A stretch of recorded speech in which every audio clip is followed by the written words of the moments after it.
What is going on, baseball fans? We are back at it here at the Baseball Banter Broadcast, bringing you our live deadline special coverage.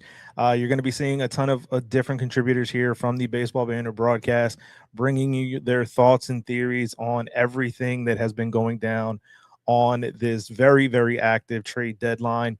So, to join me to start the show, we got a couple of great guys from the panel in Roman Rodriguez and Aiden.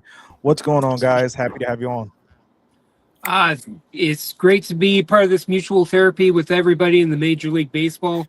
It'll be okay. Don't worry. Go ahead and grab your emotional support animal, Chihuahua, whatever you guys got, an emotional peacock, whatever they do over in New York, and it'll be all right. We'll write it out together.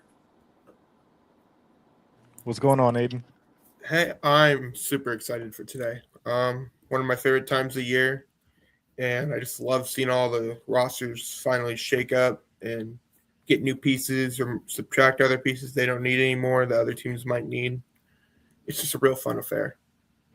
Absolutely, absolutely. Today is the best day when it comes to at least what we do in terms of coverage.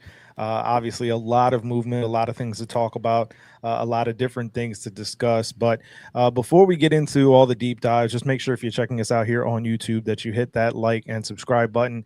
It truly does help us continue to build and grow this baseball community here. So as we go through and begin our broadcast here, kind of having to talk about the big elephant in the room, the big trade obviously went down on Saturday night. Not so much on today's trade deadline day itself, but nevertheless, obviously we have to discuss Tarek Skubal to the Dodgers. Obviously, a lot of things to be said on all sides when it comes to this particular deal. But, just kind of what was the gut reaction for you guys when the news broke about Skubal going to the Dodgers? Aiden, you go first, buddy, because you know me, I can fill up a balloon with my hot air. Yeah, I think we all saw this coming.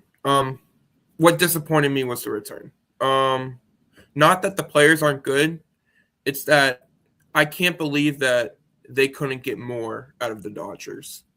I mean, the Dodgers have one of the best farm systems in baseball, if not the best. And the return seemed very light for the best pitcher in baseball, in my opinion. At least in the American League at that. It just felt very, very light. Again, all three of the guys who they sent over are great, and they're probably going to do really good. I just feel like there could have been more added, especially when we saw trades like Adley Rutschman. That's how I thought a Skubal deal was going to look like. Something big like that, not as small as it was for Skubal. Yeah, I guess to play devil's advocate on that point is the fact that it is a 2-month rental, right? Tarek Skubal is going to be a free agent. You know that he's a Scott Boras client, so that is definitely not going to be given any sort of hometown discount to the Tigers. So they had to try and get something out of nothing instead of nothing, I should say, for looking at just a few years ago when Shohei Ohtani was available as a potential trade candidate. The Angels decided to hold on and ended up with nothing out of losing him as a free agent. So the Tigers got at least something out of the deal. But I agree, Aiden, I definitely felt that it was a light return. Rome, what's your thoughts on Tarek to the Dodgers? Yeah, a couple things. So for those of you who are not familiar with the page, I'm the resident Tampa Bay Rays fan. So as many of you heard, and as many of us in this market, we heard that we were hard in on Skubal. He was coming to us, so on and so forth. So it was very, very annoying, to say the least. But from all accounts, the Tigers wanted our number one pick, Theo Gillen, to make the deal happen. Now, to see what they got and to see that they basically traded for someone not even close to number one, it's a little bit disheartening, to be very honest with you. A couple of thoughts real quick. I was listening to the local radio because I have a couple errands that I'm doing. And the local radio guy, Nick Wise, I'll just give him credit where credit's due. He was talking about it, and he brought up a good point. The correspondents on the radio show brought up a good point.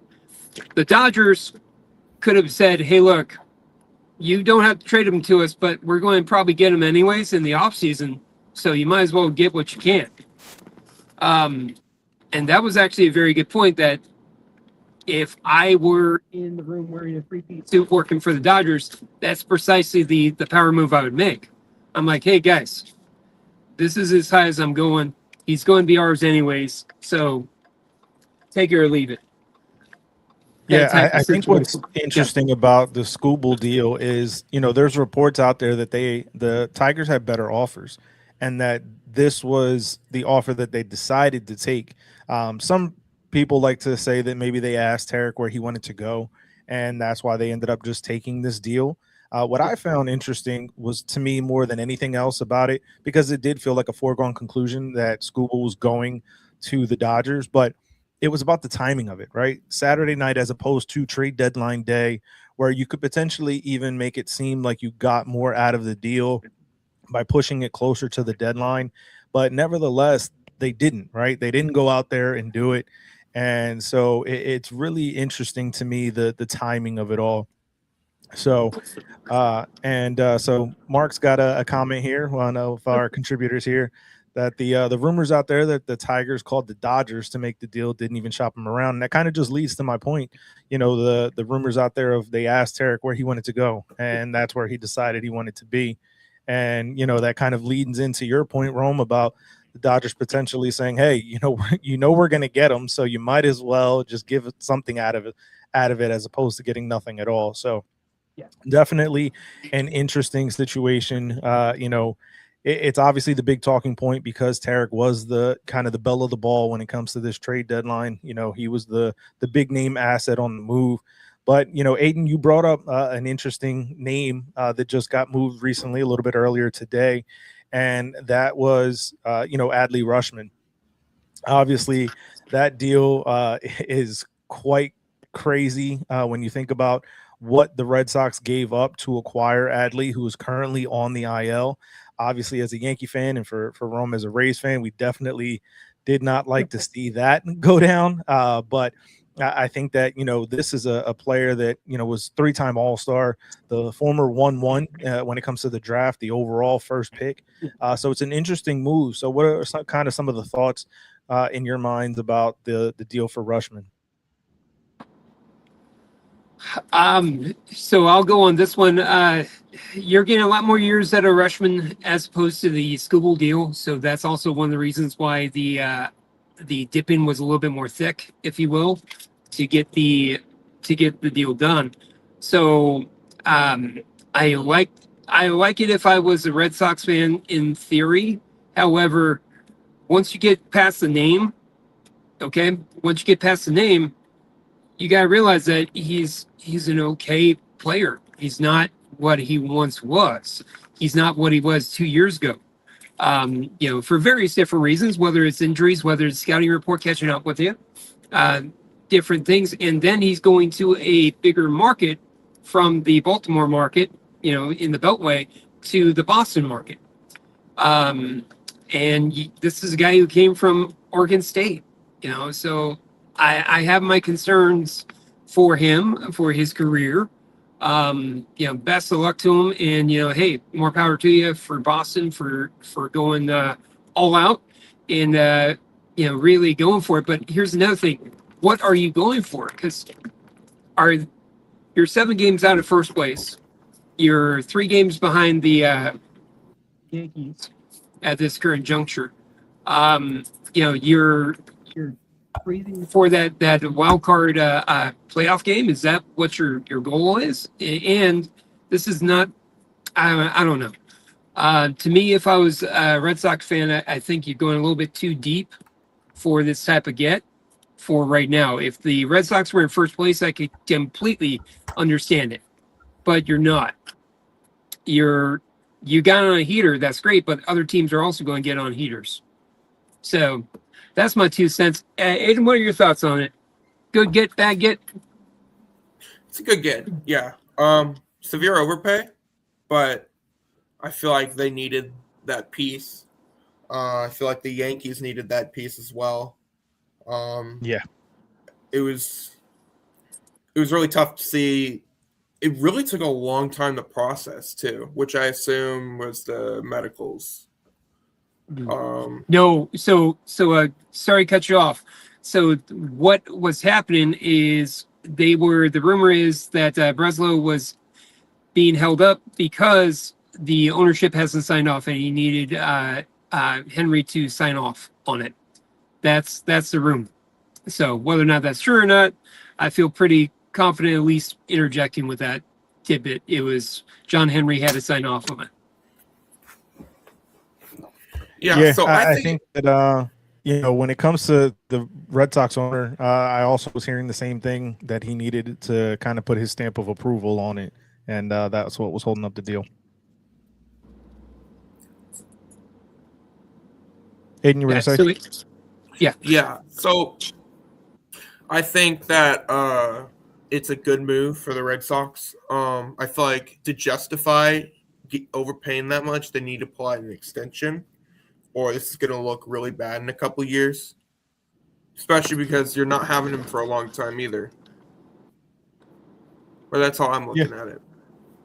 Yeah, I mean, it could be an interesting move. It really depends on, kind of how he goes from here, right? Once he comes back off the injured list, how he rebounds from that, how he adjusts to the market, as Rome mentioned, because it's a different market when you're dealing with, Orioles fans and when you're dealing with Red Sox fans, right? It's very, very different. So no doubt about it, is definitely something that's going to be something to pay attention to for sure. Now, we do have breaking news that the Chicago Cubs remain one of the most active teams. They actually just made a deal for Clay Holmes and Tyrone Taylor to the Mets for one of their top prospects in Jefferson Rojas. So that's breaking news now as far as a deal being made. The Cubs have been some of the more active competitors right now, one of the more active teams on the deadline. They went out, got themselves Kevin Gossman. Earlier in the offseason, early during the season, I should say, they got David Peterson. They've been one of the more active clubs, and we know that they're right now in the division. They're chasing the Milwaukee Brewers. So to see them be kind of active, but with the moves that the Cubs have been making, where do you guys see them landing ultimately in their division in the National League? How do you guys see that playing out for the Cubs? Midwest guy, go for it. All right, so Division unfortunately, it's a really good move, and I like what they're doing. I like what they're building. It's they did a lot in the offseason, but it's just injury after injury after injury, and then the offense isn't producing either. It's very shocking that they're still in second place, in my opinion. But it's also because the Reds are regressing, the Cardinals are regressing, the Brewers are being the Brewers, and that just leaves them in the second place point. So if they really want to get far, they need to add these pieces, and I think they're doing a very good job at that. Yeah, no, I definitely agree. Yeah, I echo that sentiment. To me, they have a good shot to still be competitive in that division. And like you mentioned, Aiden, sorry, the teams that were hot, that were really competitive, are starting to kind of realize that's 162 games. So that might come into play there. In terms of just making themselves better and continue to make moves, that's another team where everyone loves to give the Yankees flack, the Dodgers flack, and these big market teams. The Cubs are just as big. They have just as big of a pool. They got just as big of a prospect pool.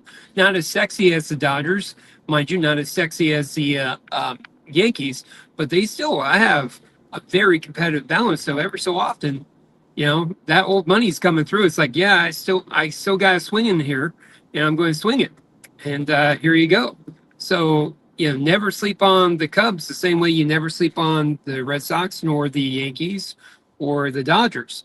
Even if they're not in it, they're still move away from possibly saying, yeah, we can absorb that contract and we can take him on to your lower market team. So look for a Kevin Witt Jr. type of deal, hypothetically speaking.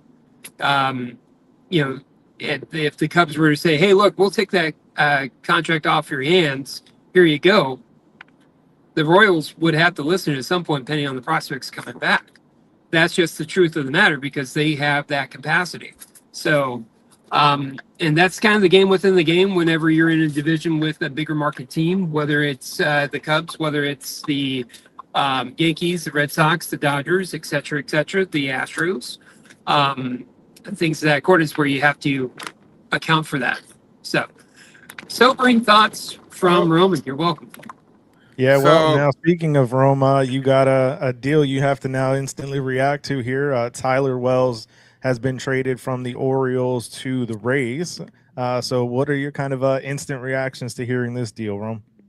How much is it? I feel like I'm at a strip club. It's like, hey, great. I just bought a lap dance for my buddy. Cool. How much did it cost me? She's not even the primetime crew. She's the afternoon crew. Respect no matter what. But it's like, how much does this cost me? She's the afternoon crew. Tyler Wells. I'm not looking at my laptop. I'm not familiar with him. Can you please tell me a little bit more about him? I'm guessing a reliever. I got him pulled up right now. 43 games, so yeah, he's a reliever. Two ERA, 54 innings pitched, 53 strikeouts, .96 WHIP. Okay, I'm feeling like she's more of a PM crew. Okay, all right. I feel like she's more on the PM crew. Yeah, because the name sounded familiar. I didn't want to come across ignorant.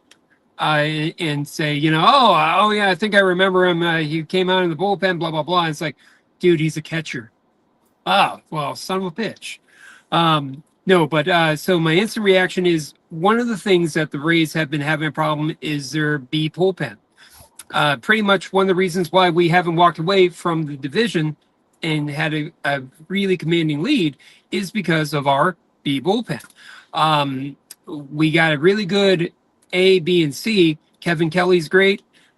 We have really good Brian Baker's great. Cam Boozer has really had a resurgence. He's been great. But guys like Holtz Holster, Craig Kimbrell, God bless him, he's been DFA'd, not respecting the Hall of Famer, unfortunately, but it is what it is. I'm happy to pick up a bullpen arm. I'm curious to see what the get is, per se, because right now, it's oof. With the Orioles, it's probably not going to be cheap, especially after the deal that we got to get Brian Baker last year with a compensatory pick. I'm sure they were like, hey, yeah, that's not going to work this year. Yeah. So we'll see. So any insight on how much it cost them? Haven't heard the return yet, but somebody just commented on Twitter, the interesting commentary that's going to be for Taylor Walls and Tyler Wells and the wordplay that's going to end up being. Oh, number one, no, come on. Only if it deflects off his foot to Taylor Walls. Wells to Walls. There you go. To the Wells, to the Walls. No. Jeff Passan has just reported that the White Sox are acquiring Joey Bart from the Braves. Oh, yeah. That's okay. The interesting things for me with Joey Bart is the fact that this is the second time he's been traded this year, and he's the second guy this year that's been traded twice already. The other was Connor Siebold, who went to the Blue Jays and then from the Blue Jays to the Royals. So interesting play there as well. See, I don't have an issue with that. That means that you're a wanted commodity, my friend. It's like, hey, people want you. No harm, no foul. Half gun will travel. But with Bart, he's always had an issue. He's never really, because he was supposed to be the second coming, the replacement for Buster Posey. And he's not. So he didn't make it work in Atlanta to the point where they felt that he was disposable. So best luck to him. And definitely with the White Sox, because with the Kyle Teal injury, they definitely could use a little bit better catcher. See him up close over the last 3 games. They are really one-dimensional in their offense. That's it. And they could use a little bit more of anything. So, I think it's more so Sean Murphy's return is probably what pushed Bart out of the door. So with Murphy returning back to Atlanta off the injured list, that to me is more so what kind of facilitated this deal. Now, shout out to the prospects of the land here for another channel contributor here asking our thoughts on the Joe Adele deal to the Cleveland Guardians. So obviously, Oh, a very good outfielder in terms of name recognition, has been a highly touted prospect throughout the years. And so, what are the thoughts you guys have as far as the Guardians acquiring Joe Adele? so I'll go first on this one. I hate it. I hate it. Let me explain why. I really wanted Joe Odell to be a New York Yankee. He deserves to be a Yankee. Killing me, Small. Oh, there you go. The Roman, gotta love it. I haven't heard it in a while. But yeah, so Joe Odell, long story short, is he is a very poor man's Jason Hayward, period. Hayward had a better glove. Short answer on that one. And Joe Odell, he seems like a good guy. His defensive metrics were not that high. I know early on in the season there was some scutterbutt about the Rays picking him up in a deal. We were talking about that during the offseason, and I did a little bit of digging in there. He's not that sexy to me for depending on the prospect package. If you don't have anybody better in your system, then I guess it'll work, but it's nothing that you need. He's not, in my opinion, he's not a player that you need. He's a replacement player, in my opinion, at least as of right now. If you're listening, Joe Odell, best of luck to you. You're 10 times better of a player than I ever will be in my life. But unfortunately, I don't see him as being very sexy. Now, over there in Progressive Field, for your guys' team, and number one, I love Prospects of Land. Great podcast here on the channel. If you haven't checked it out, totally check it out. They got great guys there. Nate's awesome, so on and so forth. So I really like it. But in terms of you boys over there, you guys need some offensive help. You need a little bit of offensive help, and I don't know if that's the right area, in my opinion. I think that it is. So just to kind of piggyback Yeah, on go that, ahead, man. I think that they're very left-handed, they're left-handed heavy, and for me, getting that right-handed bat in that lineup is definitely going to be something that we see them play very well with. We know that this is a team that platoons extremely well, and to me, that's exactly what's going to happen here. Now, I want to just take a brief pause here as we bring in another contributor from one of our partner channels, Cardinals on My Time. We got Scott Plaza. What's going on, Scott? What's going on, fellas? Happy trade deadline for those that celebrate. Absolutely. Happy trade deadline. So, just kind of jumping in here, got a couple of Cardinals guys now on the panel. The Cardinals have been relatively quiet. The only deal so far has been Dustin May and Jojo Romero heading to the Brewers. So an in-division trade. Kind of, let us know your thoughts on that, guys. Yeah, I mean, those two were guys that were going to be traded no matter what this year. Even if the Cardinals were contending, which they showed us that they were doing at the start of the year, gave us that false hope. Both of these guys were going to be free agents. Their value was going to be greater somewhere else rather than in St. Louis. And I don't know if this was Chaim Bloom getting the Brewers to pay an interdivision tax with what they've got in return. But by all accounts, it sounds like we should be very, very excited in St. Louis for the two outfielders we got back for May and Romero. Yeah. Thoughts? I completely agree. Severe overpay by the Brewers for two rentals that are going to be gone. Possible mutual option with Dustin May, but very unlikely it's going to happen. Would love to see both of them back in St. Louis in the near future, but I think this was a move that was always going to be made. They made it public when they signed Dustin May, and Dustin May made it public too. He said he was here to rebuild his career, help the younger guys, and that's what he did. And now he's going to be off in a contending team where he can really show his worth as a player now that he's heading into free agency again. And part of it, too, is that he's been open to re-signing, too, with St. Louis. So, to be able to steal something like that from Milwaukee and then maybe get him back. I mean, from the time they signed him, I was hoping for a 2-year deal because he had the potential to play himself into even greater value. Well, now if he can get something at the deadline, get him back again on another 1 or 2 year deal and then do this thing over again, that could be really fun, too. But I do like him, and I'm going to miss him, especially in a rotation that is now going to have plenty of questions.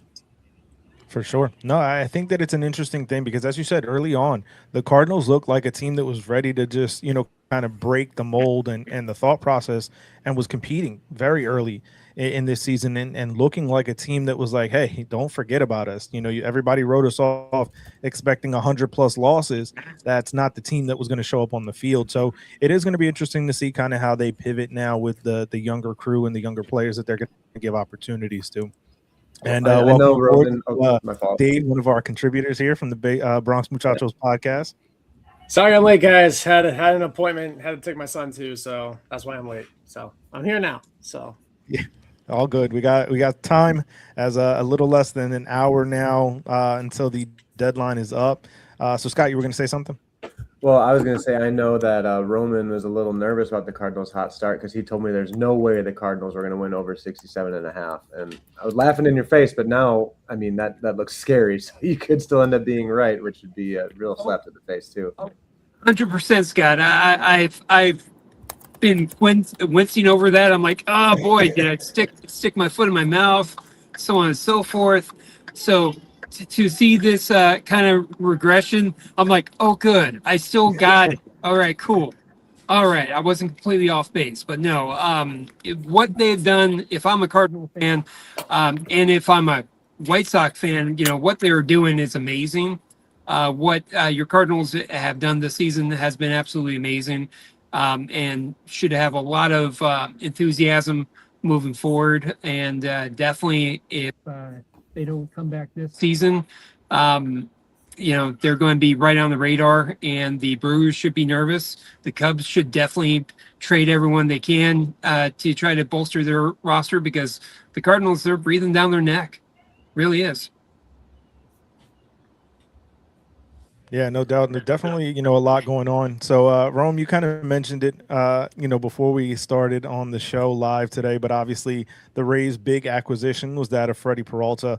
So definitely want to get your thoughts on it. Obviously, you put out a video here on the Baseball Banter broadcast about the deal itself, but just kind of dive in a little bit deeper here for those that may not have seen it.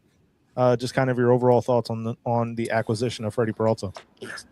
Well, I'm driving, so you really want me to get some road rage, huh? Okay, cool. No. So short answer is, so we had a chance. We were in on Scooble. The theory was, although for those of you who are just tuning in, we kind of covered that, and it was kind of assumed that it's already been a done deal with the Dodgers. So we went from potentially being the team that was going to nail Scooble, have him for half a season. Okay, cool.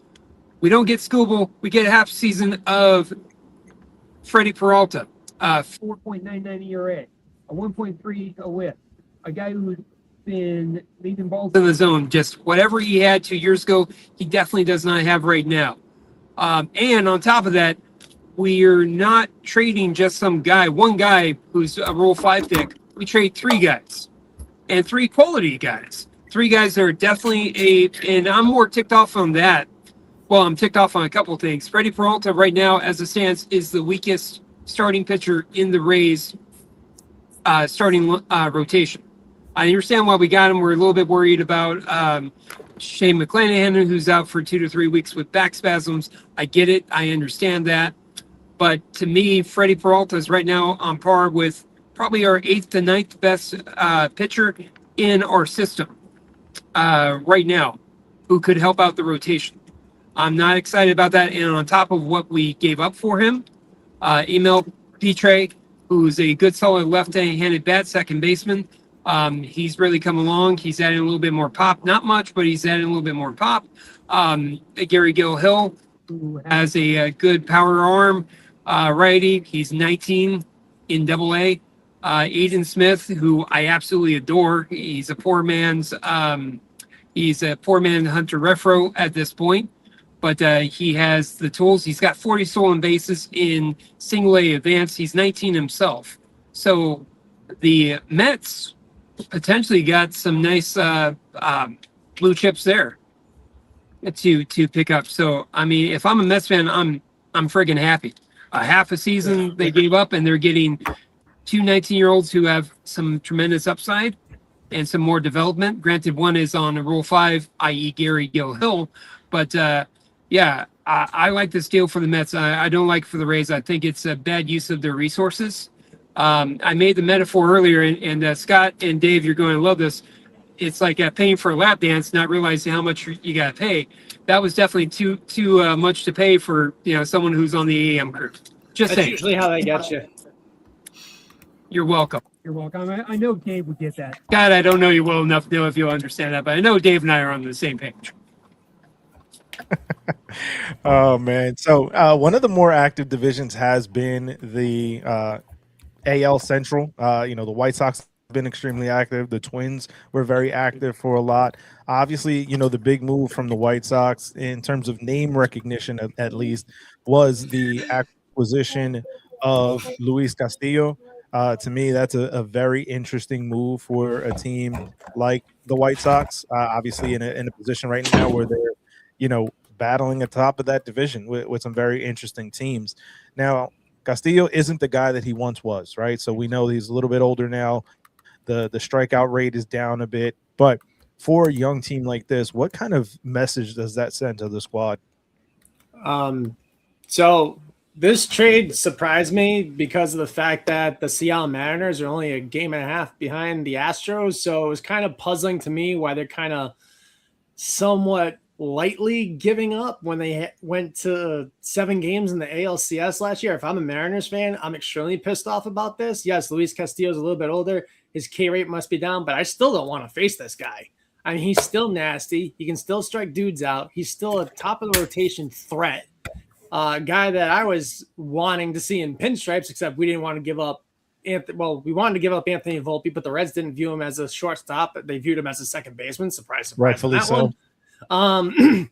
So if I'm the White Sox, if I'm those young guys on that team, that this signals to me that this organization is going all in on this year and the future going forward. I mean, watching that series with the Yankees against the White Sox, that team is no joke. That team can beat you in so many ways. It is scary. You got Sam Antonacci coming off the bench who can put one in the seat. You got a stud in Sean Burke, who I had never seen pitch until the other day, and holy God, is he good. And that whole team just complements itself, really. And like I said, I was shocked when I saw that trade go through. I was absolutely shocked. One, because he went to the White Sox, first of all. I didn't think the White Sox were really going to make any kind of like big-time noise, maybe some small moves here and there to maybe bolster the bullpen or a couple of bench pieces to be a little bit deeper. But to get to a top of the rotation starter like Castillo was definitely a surprise to me. And like I said, if I'm a Mariners fan, I'm extremely pissed off. I'll chime in just because the Rays just played the White Sox. To me, they are a one-dimensional offense. If you just don't throw a ball down in the zone, their thing is home run ball. They're for the home run ball. That's it. So if you make your pitches, they're mute. They're defenseless. But if you miss your points, if you get too cute, they're waiting for that. They remind me a lot of the Toronto Blue Jays back in 2015 with Jose Bautista. They were just slamming balls left and right. They were waiting on the pitch, a hitter's count, and they were not missing their pitch. That was great. That's awesome. And also the White Sox, they got issues defensively. That was on full display during the Rays series as well. And on top of that, their pitching is okay. It's solid. It's not bad, but definitely they could use a little bit more depth. So a guy like Castillo, who I respect very much, I think that he's a very solid starter. He is definitely someone that's going to give him length and also some leadership.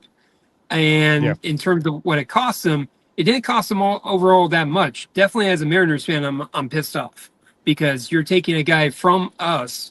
Back in 2011, the Rays, they traded Matt Garza while we were still in the playoff hunt, and we ended up still making playoffs. We ended up trading Matt Garza to the Cubs for a huge haul. But it was one of those addition by subtractions, which always drove me nuts because we're trying to be competitive, or the Rays are trying to be competitive. And to see them doing that as a fan of the club, it's a little bit weird of a messaging. It's, hey, we're still in it, but we're taking away somebody that you can rely on down the stretch. So, I but think we're still in. for Castillo with the Mariners, I think it's more so they already had starters and they were already having to do a piggyback and platoon situation with their starters because they had 6 guys for 5 spots, right? And one of their top prospects, Cade Anderson, is also knocking at the door and really, trying to make his way to the major league. So I think that this was more so, addition by subtraction, but in the fact that they really didn't need to have one of these starters, right? Now, if they go beyond that, because there are still rumors that Emerson Hancock is potentially available, as well as George Kirby, like if they move on from another one, now that really is signaling to the fan base, I think, for a move on from, selling, if you will, by Jerry Capoto and that front office. But, we have some breaking news. And the Yankees have acquired the services of Elliot Ramos from the San Francisco Giants, right-handed bat. So it's going to be interesting to see. Elliot is a good hitter, but not really somebody that's a great defender. The Yankees already have some issues with some poor defense on the squad right now. So it's going to be interesting to see kind of how that shakes out. Dave, your thoughts on the acquisition of Elliot Ramos before we dive into the other addition of the Yankees have made? I'm going to try and keep myself extremely composed because I have been literally screaming inside all day long at what we've been doing, or should I say what we haven't been doing. Everybody else in our division has been getting better but us. You see the Blue Jays get Jameson Taillon, part ways with Kevin Gossman. You see the Rays pick up Liam Hicks. You see the Red Sox get someone who I desperately wanted, Adley Rutschman. Granted, they gave up their number 2, 5, and 17 prospect, which I'm not doing as far as our prospects go when you do the translation as to who those people are. No, thank you. I'm just fed up. I'm fed up with the mentality of this front office. This is as worse of a trade deadline since 2023, when the only pickup we had was Kenyon Middleton at the very last minute, along with trading away Jordan Montgomery, which at the time you needed pitchers and you traded one of your starters to St. Louis. But this has got to stop, man. We need a catcher, a shortstop, and a second baseman. Your catcher goes to Boston. Your second baseman goes to Philadelphia. You pick up Luis Garcia Jr., who can only play first base or DH. Like, we don't have enough of those already? Like, I get it. You had to replace the slugging aspect you're missing from losing Bellinger, Judge, and Stanton. But, I mean, come on. Like, what are we doing? Yes, we need a right-handed bat. But, Jesus Christ, we need a freaking catcher. You need some guys in the bullpen. You need to be strong up the middle. The formula for a successful championship team is strong up the middle, like we discussed last week on the Bronx Muchachos podcast. Catcher, second, short, and center field. All 4 of those positions for us right now are currently a liability. This needs to stop. Yeah, and just to kind of bring up the deal earlier that the Yankees made for Luis Garcia Jr., as Dave mentioned and referenced. I mean, great. We got rid of Jake Bird. You got rid of Camilo Doval. Cool. You got rid of 2 problems you inherited from last year's trade deadline. But we haven't gotten any better. You're just replacing spare parts with spare parts. I mean, I don't know much about Garcia Jr. because he's been playing in the National League or whatever, so I'll have to get caught up on him. But, I mean, come on. He can hit against the switch hitter, but he can hit against much better against right-handers than lefties. So you figure it's a platoon situation at first. He has been defensively better than Rice at first base. So you figured Rice is going to DH permanently until Judge and Giancarlo get back, and then it'll be the platoon situation there. But it'll be Garcia and Goldschmidt splitting time at first base, depending on who they're playing against. And now the other side of this, you have now created another problem. You got Ben Rice, who's a young, athletic kid, and now you're just having him DH. That, to me, is a poor use of your resources. Or the other problem you're going to create is tell him to get behind the plate when he hasn't spent any time back there since September of last season. Well, Jack Curry already reported they're not putting him back there, so I'm that just we don't saying, have like, to worry about. if they chose to do that, they're just creating another problem. It just seems like the New York Yankees just continue to create their own problems when they should be solving problems. They should have called up George Lombard Jr. last week, but they're going to wait until August 15th so they don't lose his prospect eligibility because they're betting on him to be the Rookie of the Year next year in the American League, if there is a season. But you know, what aggravates me the most is you're hearing all these rumors about them being linked to Rushman, Ryan Jeffers, Shea Langoniers, you know, all these Hunter Goodman, another one. You hear them being linked to all these other like high-end trade candidates, and we get something that's less than that, while everybody else around us gets better. It's just aggravating. It's absolutely maddening to me, and it makes no sense at all. And then what's going to happen? We're going to get bounced out on the wild card or the ALDS, and we're going to get the same BS press conference at the end of the year. Oh, we tried. No, you didn't. You didn't try. You failed. As of right now, I'm giving Brian Cashman a effing D-. If this is what we do by 6 o'clock tonight. D-. That's being generous. We will see. So we got about 42 minutes left on until the deadline is up. The Brewers remain active. Reports are that they're working on a deal to acquire Antonio Senzatella from the Rockies. That will be interesting to watch. Yeah, so as we have some contributors here from the National League Central, you know, kind of where do you see the Brewers and how they stack up against teams like the Dodgers, the Braves, that are other powerhouses in that National League? Well, I think one sec, Jay. The rumored piece for the Yankees going back to San Francisco is Lalani. Yeah, Mark put that in the comments here that Lalane is the one of the main pieces going back. See, this is what I'm talking about. This is the stupid stuff I'm talking about. God. Sorry, Scott. Aiden, didn't mean to step on your toes. But yeah, so guys, tell us your thoughts on kind of how the NL Central shaking out. You're muted, Scott. Now we can't hear you at all. Still nothing. Hayden, why don't you give thoughts while you get that situated? All right. I think they're a much better team than last year. I don't think they're a first-round exit.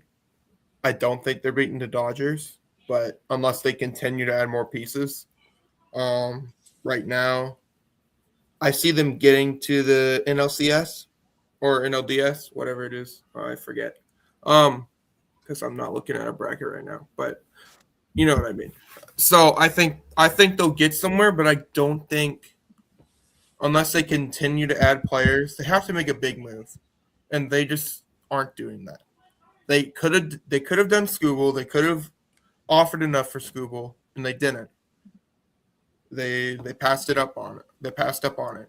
So I feel like they aren't trying hard enough to compete, and they're being aggressive with the wrong teams.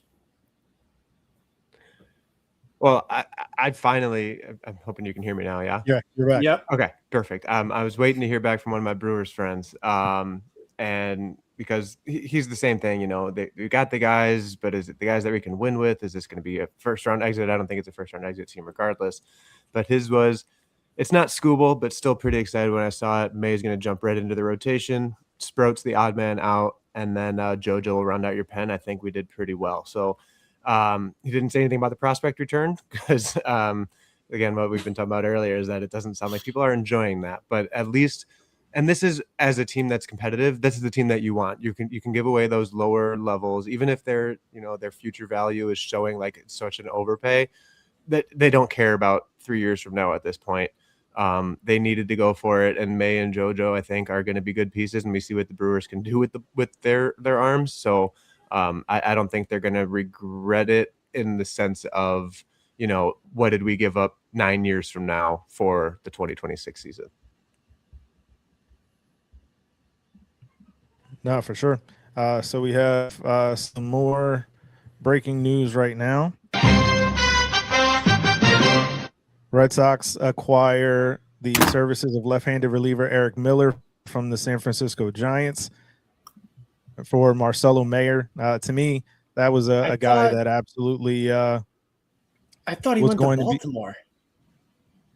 No, Marcelo Mayer thought- traded to the Giants. What the heck? Yeah, so that to me is a guy that was already out of position for Baltimore. I mean for Boston, and getting another left-handed arm coming into that. So the full detail. Well, this is news that I didn't see earlier, but the Adley Rushman deal. The Red Sox are also getting Jake Rogers that they just acquired from the Tigers.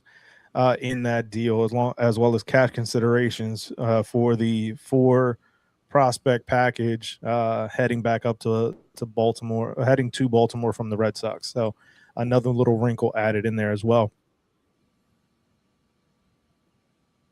Now, as we kind of take a look here at some of the other deals that have gone down, just some of the other notable names that have been moved. Taylor Ward went to the Seattle Mariners from the Baltimore Orioles. So another, sell-off piece by Baltimore. When it comes to this Mariners team, as we spoke about earlier with the trading away of Luis Castillo, I think it's an interesting move. This is a team that has been starved for offense, except for last year. And they had an offensive boom, obviously led by Cal Riley last year. And his regression is something to be studied for sure. So getting a guy in there like Taylor Ward, who was a guy who kind of changed his profile from being traded from the Angels, where he was more of a power slug kind of guy, to being a more on base guy with Baltimore thus far this year. He's now, heading to a bigger ballpark where that on base is going to play much larger, especially if the slugging is down as it is this year. So it'll be interesting to see how that shakes out. I kind of want to get your thoughts, guys, on how the Mariners, who, as we spoke about earlier, aren't that far out of a postseason spot, if this is a deal that could actually help them, or is this just kind of staying above water to try to make a push at some point?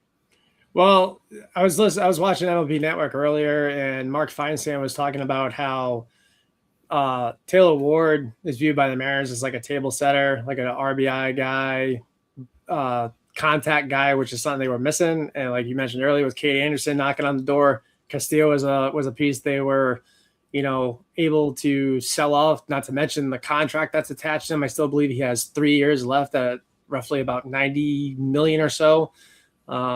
So one, he was expendable. 2, trying to shed some payroll at the same time. So it makes sense why you replace pitching with offense when offense is your main problem going forward. So no, definitely. And just to kind of piggyback on your point about the deal, Mark chimed in with Marcelo Mayer being the equivalent of Volpe 6. And so, that's kind of the feeling around Boston, it seems, for Marcelo Mayer and how we feel about Anthony Volpe. And make sure you check out the Bronx Muchachos podcast on Altering Tuesdays and Thursdays. There's a usual heavy opportunity to Volpe bash. So definitely not from me. Well, minimal for me. I've just kind of like accepted what he is. Mark is just the one that just wants him just paraded through the streets of New York and tarred and feathered. So yeah, I'm not like usually on board with kicking someone when they're down, but it's like, come on, man. Like we need to just move on from this experiment and call it for what it is at this point. Like, you got a viable option sitting in AAA. Like, can we just accelerate this a little bit, please, for the love of God, because absolutely Lombard Jr. is terrorizing AAA right now. It's like we could use that up in the Bronx, not down in Scranton where games don't really matter. So yeah. Now, one of the other teams that I want to kind of discuss is the team that made a move about a guy that you were clamoring about earlier, Dave, and that is the Philadelphia Phillies and their acquisition of Luis Arraez, as well as Caleb Killian, and they also made a deal for Brooks Raley from the Mets. So Philly really making a lot of moves early on in this trade deadline day. Philly to me is a team that's nearby as far as where I currently live at. So a ton of Philly fans near me were very excited about the acquisition of Luis Arraez, feeling like that he can be a difference maker for their team. Back in 2022 when they were in the World Series, the team went cold, went flat because they weren't able to put the bat on the ball. And this is a guy that we know absolutely is capable of putting the bat on the ball. That is his biggest calling card for his this was a guy that prior to this year was, looked at as a liability defensively, but going out to San Francisco actually ended up being the best thing for him, working with Ron Washington, and has made himself a plus defender at second base this year. And by all reports coming out of Philadelphia is that Bryce Harper is heading back to the outfield, to right field. They're going to be moving Alec Boehm over to first base. Luis Arraez is staying at second, and Bryson Stott, their second baseman, is now moving over to third. So a lot of moving pieces in this Phillies team. But, for a bat that is, what we would say is the modern day Rod Carew, Tony Gwynn style player, you're definitely going to make those opportunities and adjustments when needed because of being able to get that bat in the lineup. We traded Caden Kent. Damn. Yeah, but as Mark commented earlier, Ramos comes with a lot of years of control, and Lane was a Rule 5 eligible guy, so he was going to have to be put on the 40-man, and put on the major league roster. Otherwise, we're going to lose him. So, Brian Cashman tends to make these moves for guys that, even though they may be fan favorites in terms of prospects, it's going to be somebody that is going to be on his way out anyway, so he tends to get something out of it. So, well, it's got to be exciting for Caden to be going to his dad's alma mater. So it's kind of fitting in a way. I thought Dax Kilby would have went before Caden Kent, but Dax has been injured too. So yeah, but I also think with Dax, I don't think that he's Rule 5 eligible right now. So I think neither is Caden. Caden was just drafted last year.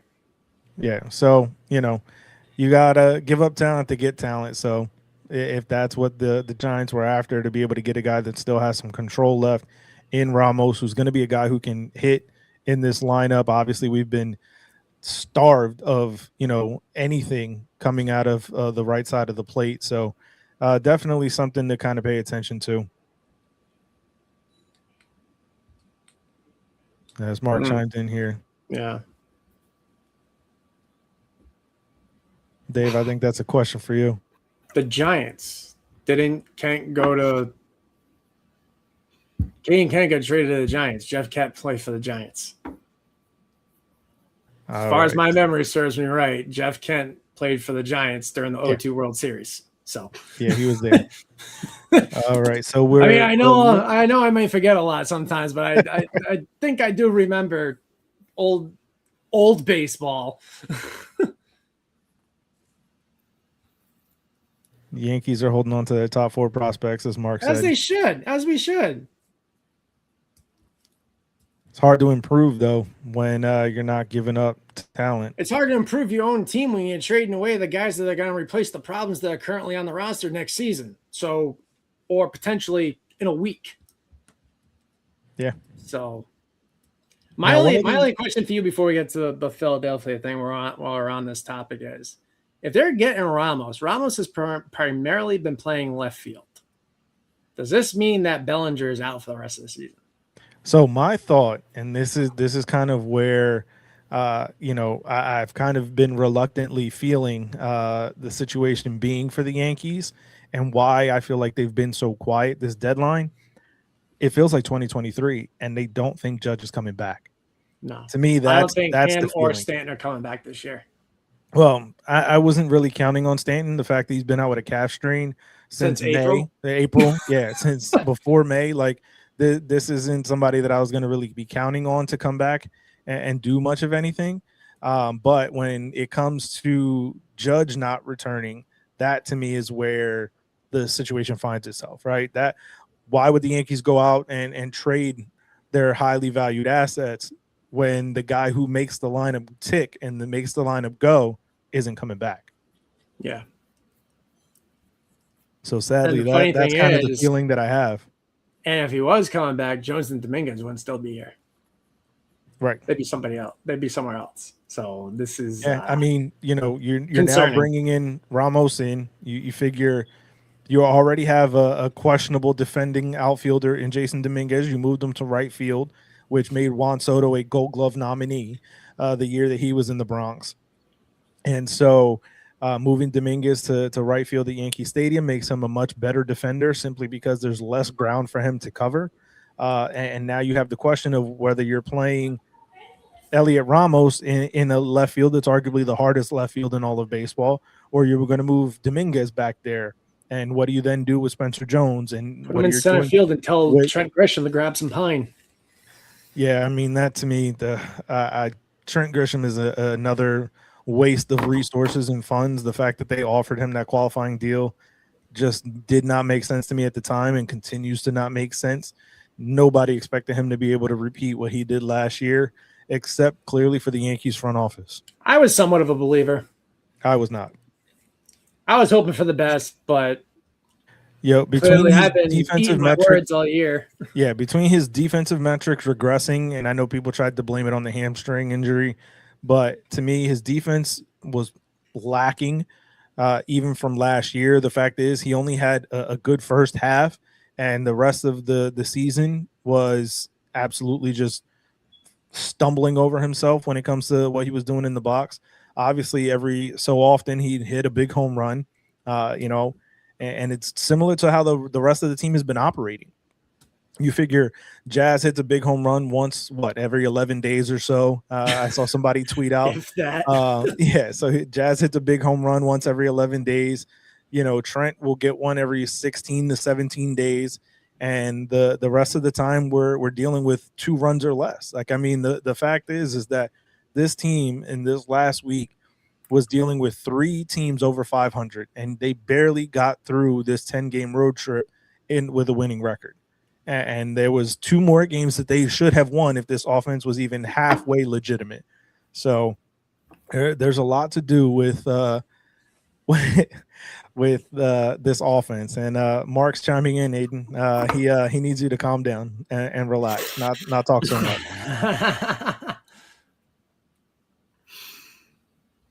No, man. But yeah, I think, when you look at what has been going on, especially on this trade deadline day, it's a lot of the same teams, man. It's a lot of those teams in the central divisions that are making the moves, that are allowing their teams and their fan bases to continue to feel things, positively for their squads. One of the teams that I'm really have been really paying attention to this year in particular is that of the Pittsburgh Pirates. Pirates went out and made a deal to bring in Jacob Gonzalez from the White Sox. They brought in Camilo Doval, which isn't going to work out well for them. Blew up in their face on day one. Kind of like what happened to us last year. First game. Yeah. Bang. Oh, Guardians are acquiring Foster Griffin from the Nationals. Breaking news there. Now, that's an interesting move to me. I think that the Guardians are in a position right now. They made a move to get rid of some of their problems in Bo Naylor and sent them back into the Brewers. So to be able to kind of reinforce what they already do so well, which is starting pitching, being able to bring in Foster Griffin and have just another quality arm in that, rotation and on that squad, I think is serves incredibly well. That the AL Central is really wide open. I feel like, the Guardians are right there. The White Sox have been really interesting. The Twins have been one of the most aggressive teams early on through this trading season. Obviously the Tigers are kind of not really sure what direction they're going. There's still reports out that, guys like Casey Mize could be available, maybe Gleyber Torres, maybe Kenley Jansen. Maybe they're not moving off of anybody and going to try and make a run, which to me would be the absolute most idiotic thing for them to do. If you get rid of the best pitcher in baseball, you might as well sell the rest of the assets that you have to move. But there's still a lot of reports that they may not be doing that. So it's going to be interesting to see how that kind of shakes out. So it's very interesting to me how the Guardians are playing things. I'd love to hear from the prospects of the land guys in terms of what's the feelings and the thoughts when it comes to the acquisitions made now. for the Guardian getting the left-handed Foster Griffin.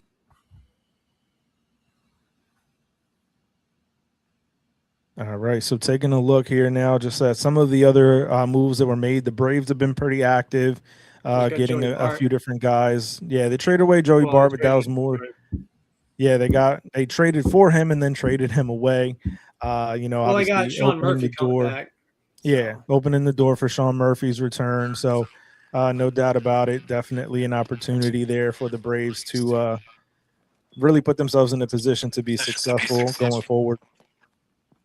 And getting back to Philly for a quick second, dude, that infield looks nasty. That whole defense just looks nasty at this point. And Luis Ariz has been a game changer no matter where he's played. Minnesota, Miami, San Diego, San Francisco. For whatever reason, the Yankees don't like players that bat over 300 and don't strike out for whatever reason, which kind of drives me mental. It seems like they like the guys that bat 125 and can't hit water if they fell out of a boat. So, yeah, Philly's going to be. Go ahead, Aiden. Jeff Hoffman is being traded to the Minnesota Twins, according to Jeff Passan.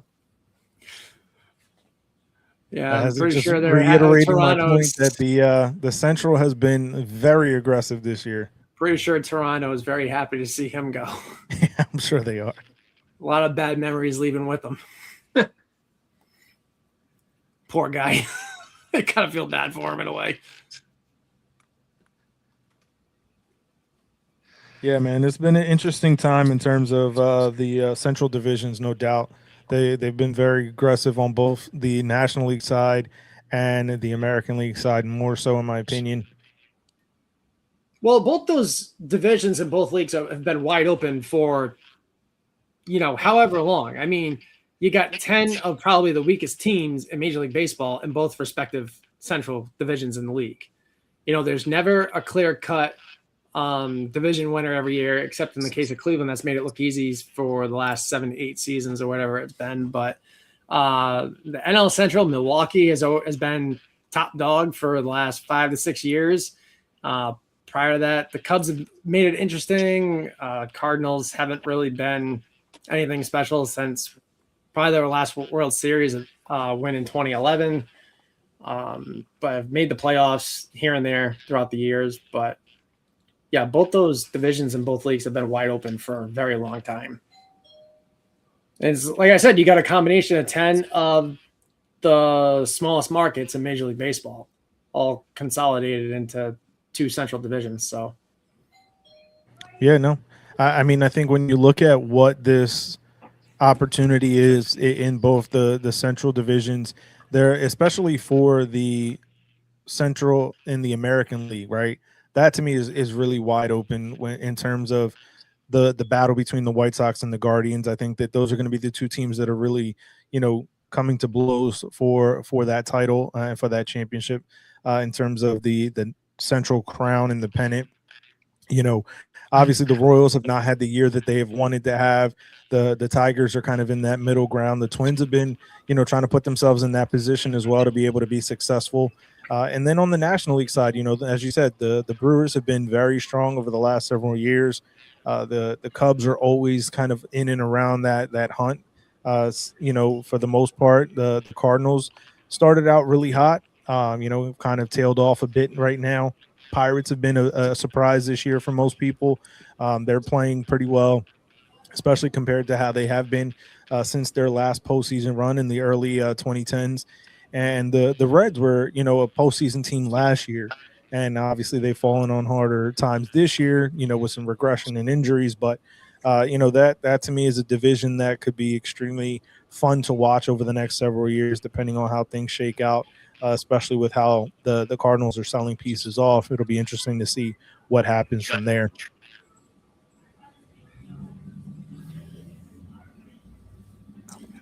I'm just glad the Yankees don't have to deal with Kevin Gausman anymore. Thank God. Oh, was he a problem for you guys?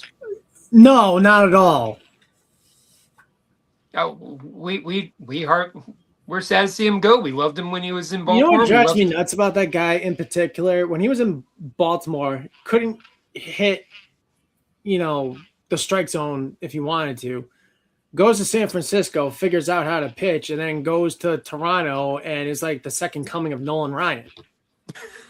Like, figure that one out. I mean, people. That's why it's called prospects and developing, man. I mean, it's. Similar situation happened with Jake Arrieta. 100%. Couldn't pitch in Baltimore, goes to Chicago and becomes a star. Well, it was all about him growing the beard. It's all about. I think it's all about that development, right? Especially with Arrieta. If you've ever heard the story that he had when he was in Baltimore, they kept tinkering with him. They kept trying to change his pitch profile, had to change his delivery. Like, they wouldn't let him just kind of get comfortable with how he would throw, because he did have a little bit of an unorthodox motion. Oh yeah, for sure. And so, when he left the Orioles, they were kind of just let him do what his thing, his natural motion, his natural talent and skill level took over. And that's where we saw what he was capable of doing with the Cubs, especially in that 2016 World Series. So no doubt about it. I think Arrieta is a perfect example, and Gossman again, of, sometimes you kind of have to change the location, right? And change the environment, and you might get the best out of a player. And that to me is one of the things why, not to once again harp on Anthony Volpe, but he needs to change his scenery. I knew you were going to do it. He needs to change his scenery, right? Because this is a guy who, and I heard a report earlier this week actually that said that, an unnamed executive or whatever said, if you were to trade him, if he were to go to Kansas City, he would have himself a solid career. It's just getting him out of New York is what's going to be best for his career going forward. And I genuinely believe that. I think that there is an opportunity for him to be something at some point, but it's not going to happen in New York. Well, they got 15 minutes. Yeah, all right, I think their love affair with Volpe is not going to let them get rid of him in 15 minutes. Yeah, I know. So what pieces still are out there, boys? Neto, he hasn't gone anywhere. No, there was rumors about him possibly going to Boston, but LA asked for Franklin Arias, and the Red Sox. That was a definite no. Yeah, okay. So looking at what's still available, Neto, obviously, Jeremy Pena was rumored to be out there. I don't see that with the moves that the Astros have made for some acquisitions that they have brought in with Dalton Varsho. They were able to bring him in earlier today for Spencer Arrighetti. So I don't see them moving off of him. Reed Detmers is still out there. Casey Mize. When you look at, Robbie Ray, there's got moved to San Diego. So that was one of the big names that was potentially available out there. So there's still Tyler Stevenson on the catching front. There was rumors early on about potentially Seth Lugo and Michael Wacha from the Royals being available. Brady Singer from the Reds potentially being available. The Rangers are said to be listening on everybody.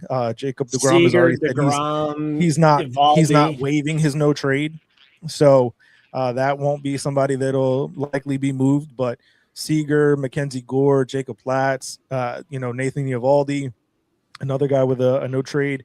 So that's definitely an option and a possibility there. As I mentioned earlier, maybe we can give the Rangers Volpe for Seager straight up.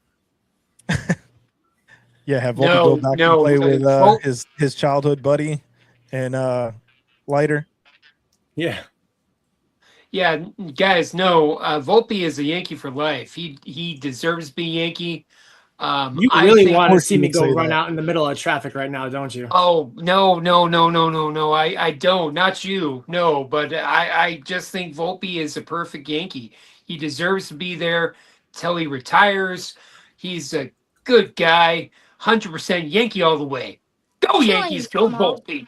Yeah. Just like you saying Joe Adele would have been a great fit in New York when he can't hit a beach ball. Fantastic. Yeah, no thank you. He can be Cleveland's problem now. Yeah, absolutely. No offense to Nate and the boys over in Prospect of the Land. Now that I'm done driving, I can have a little bit more clarity.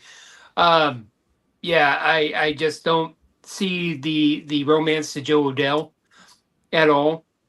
I mean, he seems like a good guy. he was a heck of a prospect. He was the next big thing coming out of Anaheim. He just never really truly developed. So for the Guardians to get him, okay. If you're an Angel fan, you're probably happy. The dirty truth is you're probably happy. So best of luck to him. There are some really good guys. Like I'm just trying to catch up with you guys. And I know I'm a little bit late to the show, but Griffin, the guy from Nationals, that's a good get. I mean, I really liked him a lot. So I was hoping maybe on the low end the Rays could pull that deal, but looks like it may not happen. So we got a couple of minutes left in the trade deadline. Aiden, who you guys want to see going to your respective teams? What do we got going on? Newt Bar's seen hugging people in the dugout, so he's probably being traded in a matter of minutes. I think we see Stanek go, and I think that's it for us, really. Okay. Might see Burleson go for the right deal. Okay. The Yankees contingent. What do you guys see in 10 minutes? What do you guys got? A dumpster Well, fire. before that, Eovaldi is reportedly not going to waive his no trade either, so he and DeGrom are going to be staying in Texas. Him and his 4.11 ERA can stay in Texas. I'm good with that. Yeah, I mean, I think the Yankees' biggest woes continue to be they needed another bullpen arm. They needed a right-handed hitting catcher. Obviously, there was a very big love affair with the potential acquisition early on about Ryan Jeffers, but then the Twins decided to go on a run, and they're now, a contender, and have been very aggressive in their acquisition prospects. But I think that, the Yankees' woes continue to be the same as they were 3 weeks ago when they could have made some deals. They still need some help in the back end of the bullpen. There was talk about Adrian Morejon, obviously the big love affair with Mason Miller. Neither of those guys do I see going anywhere because the San Diego's looking to be a team in contention. Yep. So I don't see that happening. There was a lot of conversation about Hunter Goodman from the Rockies. Yeah. I don't see that happening and that move being made by the Rockies. It's just a lot of, woulda, shoulda, couldas, what ifs when it comes to this team right now for the Yankees. They're basically betting on all their injured guys to come back and be superstars like they never got hurt. And that's an unrealistic expectation. Name me. I like what they've done with getting guys that can slug because nobody outside of Ben Rice or Ali Sanchez have hit a home run in recent memory, or Spencer Jones for that matter. So as Aiden reported, Lars Nootbaar is being dealt by the Cardinals and he's heading to the Arizona Diamondbacks. Interesting. All right. Well, welcome to Arizona, Mr. Nootbaar. So best of luck to him. Aiden, for those who are watching from the Arizona Diamondbacks Guild, what to expect from Lars Nootbaar? Oh, Lars is great. Great person, great player. Was all over national television for the Japan run for the World Baseball Classic in 2023. Did amazing. He's dealt with injuries recently, but he's back on the field. He's playing every day. He's showing what he's worth, and I think he's gonna be a good deal. He has Arenado out there in Arizona to help him through, and I think he's a good addition for the Diamondbacks.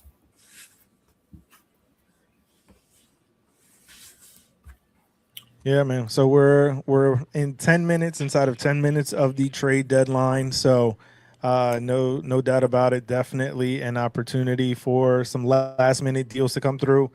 We know that the trades can still come in after that 6 p.m. timeline.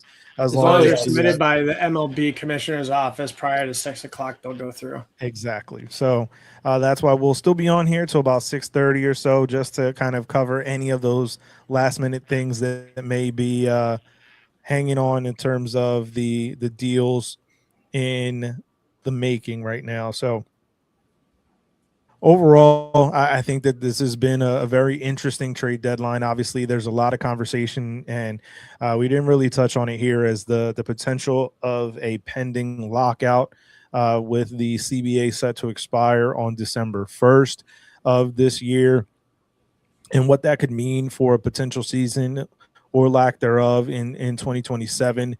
So there's a lot to be kind of dissected and retrospectively looked at when it comes to some of these deals that have been made. Obviously, every year at the trade deadline, relievers go. That is one of the easiest commodities to see be the most ones moved. I've been very surprised at how many starting pitchers were available this trade deadline. That to me was kind of the really surprising one, to see how many were actually moved. We covered Freddie Peralta, Luis Castillo, obviously Tarek Skubal, Clay Holmes. We didn't even get to some of the guys that were traded to the Braves. Tyler Mahle. We discussed Kevin Gossman a bit. But there's just so many different starters that got moved this trade deadline that you usually don't see that be the case. And so, especially with such a high value commodity that is a starting pitcher, it's definitely an interesting time. So just trying to see any last minute deals. Dave, if you could pull off one last minute deal with the available players that have been mentioned, what do you see what do you want the Yankees to do? Well, what I wanted them to do was get Rutschman. I wanted them to get or Jeffers or Langoniers before he tore his ACL up. I wanted to see Mason Miller, but with the Padres playoff potential scenario going on, we knew that wasn't going to happen. Plus, he's got like 4 years of control left, so it would have cost you an arm and a leg. I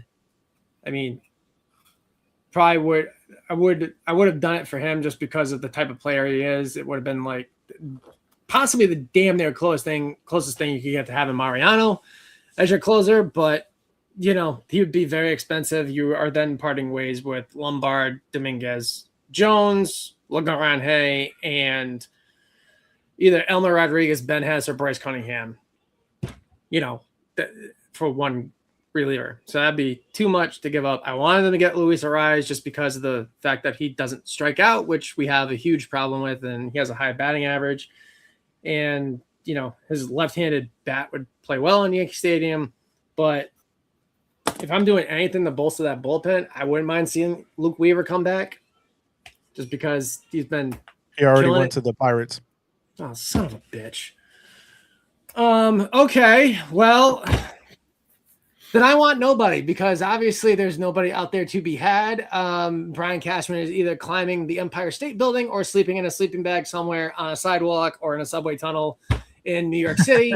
And I swear to God, every year this time of year, Hal Steinbrenner bounds and gags him and sticks him in a closet somewhere in Yankee Stadium and doesn't allow him to do anything.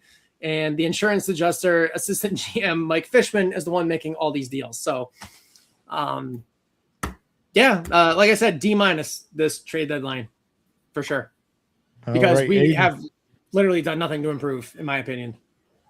Yeah, Aiden, if you had one more player to get rid of, who would it be? Ryan Stanek. He's done after this year. 4.15 ERA. I just think. Man, what happened to him? He used to be lights out. This is actually one of his better years. He's had a 5 ERA the past 2 years. So every time he's faced the Yankees, he's just shoved balls down our throats. So yeah. Past 30 games, he's had a 2 ERA. So I'm kind of shocked he hasn't been traded yet. So how far out are the Pirates from a wild card that they're making all these deals, bringing guys in? Are they close? Yeah, so I mean they've been competitive this year. So yeah, they find themselves right now at, let me see, 3.5 games out. So Dave, I mean, pretty much everybody but the Angels have a chance to be in the wild card at this point, and that's not hyperbole.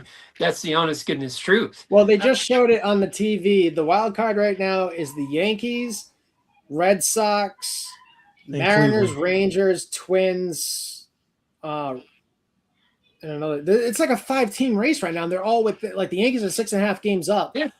The Red Sox are 4 games back. I think Minnesota Cleveland is at that. third. Cleveland, Then but you then have like the Minnesota bottom that's a 4 game. teams are like within a game and a half of each other.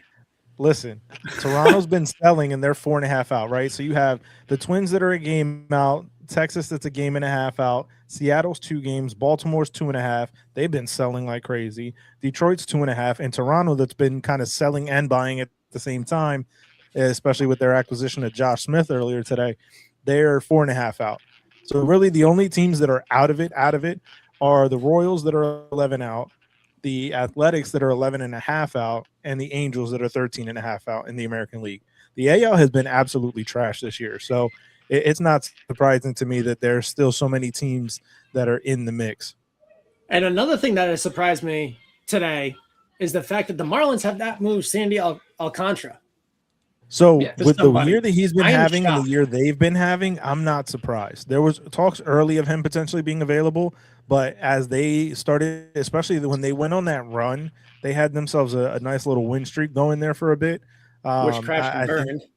Well, yeah, but I think that run kind of solidified that they weren't really going to do too much, and especially Sandy this week in particular. He is actually the NL Player of the Week. I'm seeing on MLB Network right now.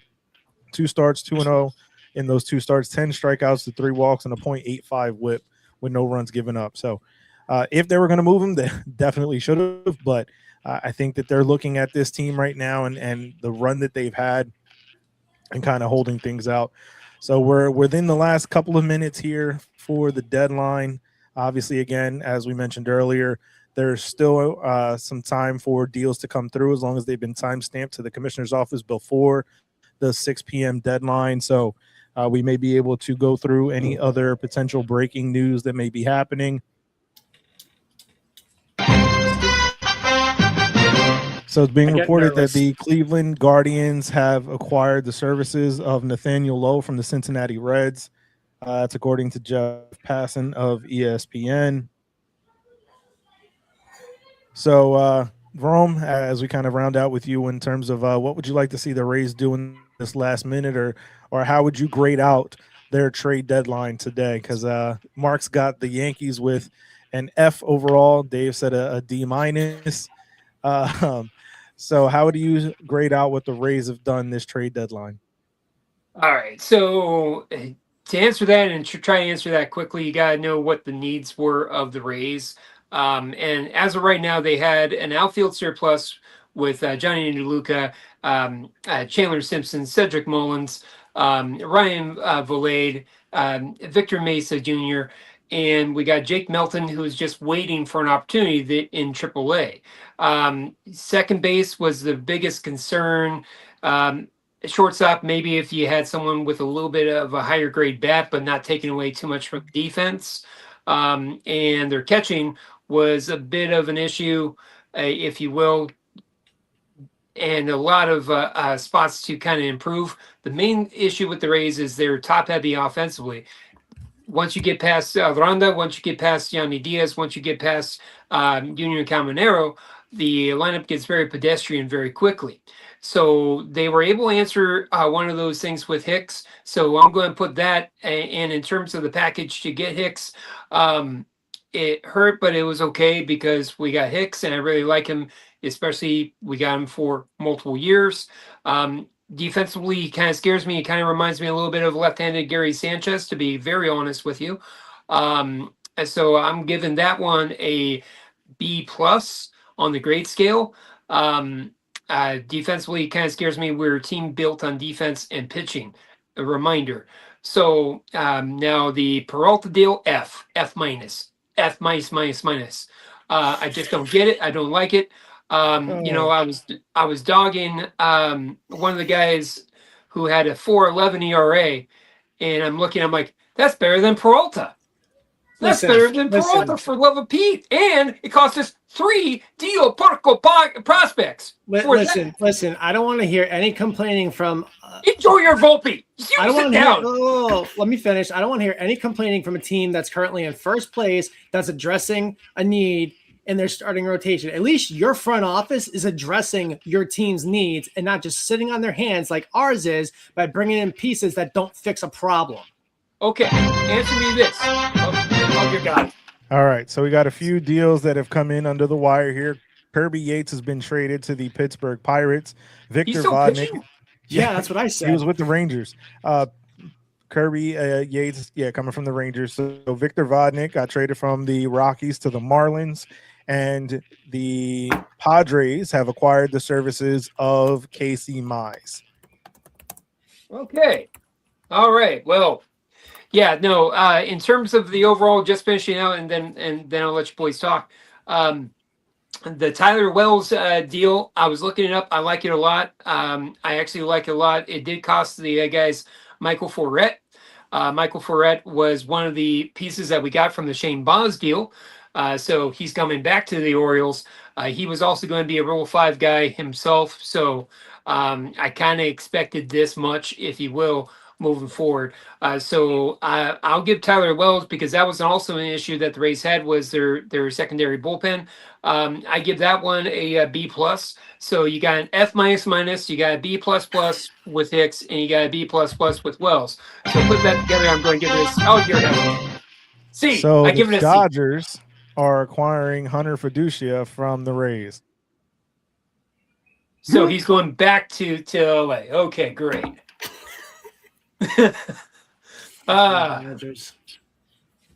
Well, so wait, so the Dodgers, they picked up the greatness of Rorvet, Benny Ben Bicep. Orvet and Chris Hunter Bubich. Fiducia, yeah. And they picked up Bubich earlier today. Scooble. Yep. And let's see. So the Marlins, the Pirates have acquired Lake Bacard from the Marlins. So another deal that just came through the wire here. Okay. It's pretty sad when the Pittsburgh Pirates have been more active than the New York Yankees. Someone please explain to me how the F that happens. Yeah, according to Jack Curry, Ramos and Garcia Jr. are all that happened for the Yankees. Hey. Now I'm giving them an F. Straight up. No bullpen pieces? Like, come on, man. God. No bullpen pieces, no catcher. No second baseman. What the fuck? Any insight? Any insight on who we got back for Fiducia? I'm not expecting much, mind you, but Fiducia was developing. He was actually better than Fortes. So Yeah, I'm trying to see what the return is right now, but nothing's come through yet. I'm trying to get on as well. So hold on. Yeah, but it should be fun stuff. I mean, we're finishing out very exciting, and we lost Aiden. It's okay, no problem. Sorry, Aiden. But yeah, it should be yeah, if I'm a Yankees fan, the Heliot Ramos deal, I like Ramos a lot. He really isn't much defensively and never really developed, but I like him for you guys sincerely. I don't like the fact that you got him. Let's put it that way, because I do think that he can be annoying with a bat. Yeah, so I like. But that his also bat. tells me that Judge is probably not coming back, or at That's least my concern. you need some help. So that signals potential Judge not being back. I wish they would just come out and say it. Disagreements? Anybody? I really wish the New York Yankees would just come out and tell us he's done. He's done for the year. We're pivoting somewhere else. Okay, cool. But stop giving us this illusion that he's mysteriously coming back when it's already August. He still probably has to go through roughly 2 to 3 weeks of a rehab assignment to get right. So you're not looking at him coming back to the lineup until the end of August, possibly the beginning of September. So it looks like the Rays got one last deal, acquiring Jack Sawinski from the Dodgers. And we lost And it's just him. us. Therapy time. Yeah, no, this was a brutal deadline for the Yankees, no doubt about it. Obviously, there was a lot of expectation coming into it. obviously looking to replace the lack of everything that we had in terms of catching this year. Our catchers have been absolutely horrendous when it comes to what they've done this year, picking up no relievers. So there's no depth outside of what's already within the organization. Not really getting any help in terms of shortstop or third base, being stuck now with McMahon at third and the combination of Caballero and Volpe that we know Aaron Boone is consistently going to keep rolling Volpe out there, even though he shouldn't. So definitely a disappointing trade deadline for the Yankees. And all the pieces were available for us to address every single need. That's what's most aggravating about it. Yeah. Like, oh yeah, guys, if I was a Yankees fan, I would be very, very frustrated. Especially with the teams that are making moves that you're trying to catch up with or stay competitive with. When you got 3 teams within your own division making significant moves and you're just doing, not say nothing, but nothing that addresses or fixes they're basically putting a Band-Aid on an arterial bleed is what they're doing. Yeah. We're hemorrhaging blood and they're putting a Band-Aid on it rather than performing surgery. So why don't we do this, fellas? Why don't we go around the league and for the different teams give what? He's petrified. He's frozen. So it looks like the Red Sox acquired from the Braves Eli White. So they got themselves a right-handed hitting outfielder for some extra depth. Now, speaking of the Red Sox, I'm actually very surprised that they did not move Jarren Duran. That to me is a surprising thing. There's been a lot of talk about him over the last several years potentially getting moved. They had some dust up with him earlier, just last week, I believe it was, with he and the third base coach and Wilson Contreras. Obviously, they squashed it really quickly as the media was trying to discuss it and try to make it a bigger deal than what they said it was. The manager tried to cover it for him as well, but definitely interesting to me because there was a lot of conversation that Jarren Duran could have potentially been moved. And, so I'm very surprised that he didn't end up getting traded anywhere. So every time I notice that they're talking about trading him, it's when the team's doing bad. Yeah. So he's always the front piece of when they're suspected to start breaking this thing down and just rebuild it. But then when they get hot, it's like he's too valuable to them. He can play all 3 outfield positions. He's somehow always getting clutch hits when the team needs it, like the series against us earlier this summer where he had the walk-off hit. He can steal bases. He can do a lot of things. And I think he's like that. He plays with a lot of emotion and a lot of passion, but also I think that rubs people the wrong way sometimes. He also lets a lot of things bother him and get under his skin too, where he just pops off and explodes, which is not a good thing. So I definitely think that like they look at him as like that edge player kind of thing, like the edge that they need, kind of like what Josh Donaldson was supposed to be for us. But we all know how that worked out. But he's way too valuable to them and they've had outfield problems this year too. Like you really want to be creating another problem where one doesn't need to exist. So that's how I see it. So just kind of finishing off your point, Rome, what was it you were going to say? No. I was just trying to keep the line moving, if you will. Just seeing where we're going through each team and kind of grading things out. Yeah. Real quick. So gut reaction. Let's start with the top. Arizona Diamondbacks. How do we feel they did? I mean, I think they got Newbar and that's it. Yeah, so. I mean, I think that there were a team that's already been kind of on the fringe. So any move that they were going to make was going to kind of leave them still kind of in the lurch. I mean, you're playing in a division with the Dodgers, right? Who are an absolute monster of a powerhouse. Joel Sherman was kind of making fun of Brian Cashman earlier on MLB Network when he referred to the Yankees as a fully operational Death Star. And that's definitely not the case for the New York Yankees and hasn't been for quite some time. But that is absolutely 1,000% the Dodgers. And, there's obviously a lot of conversation after Tarek Skubal was acquired by them and the powerhouse that they have been for the past 2 seasons, winning back-to-back World Series and their hunger and their desire to win that third one in a row, right? Oh, yeah. They want to maximize this window. So there's obviously a lot of hate headed their way for how things are kind of shaking out. They will be the poster boys for this lockout when it comes to the potential lockout coming, the potential salary cap that's coming.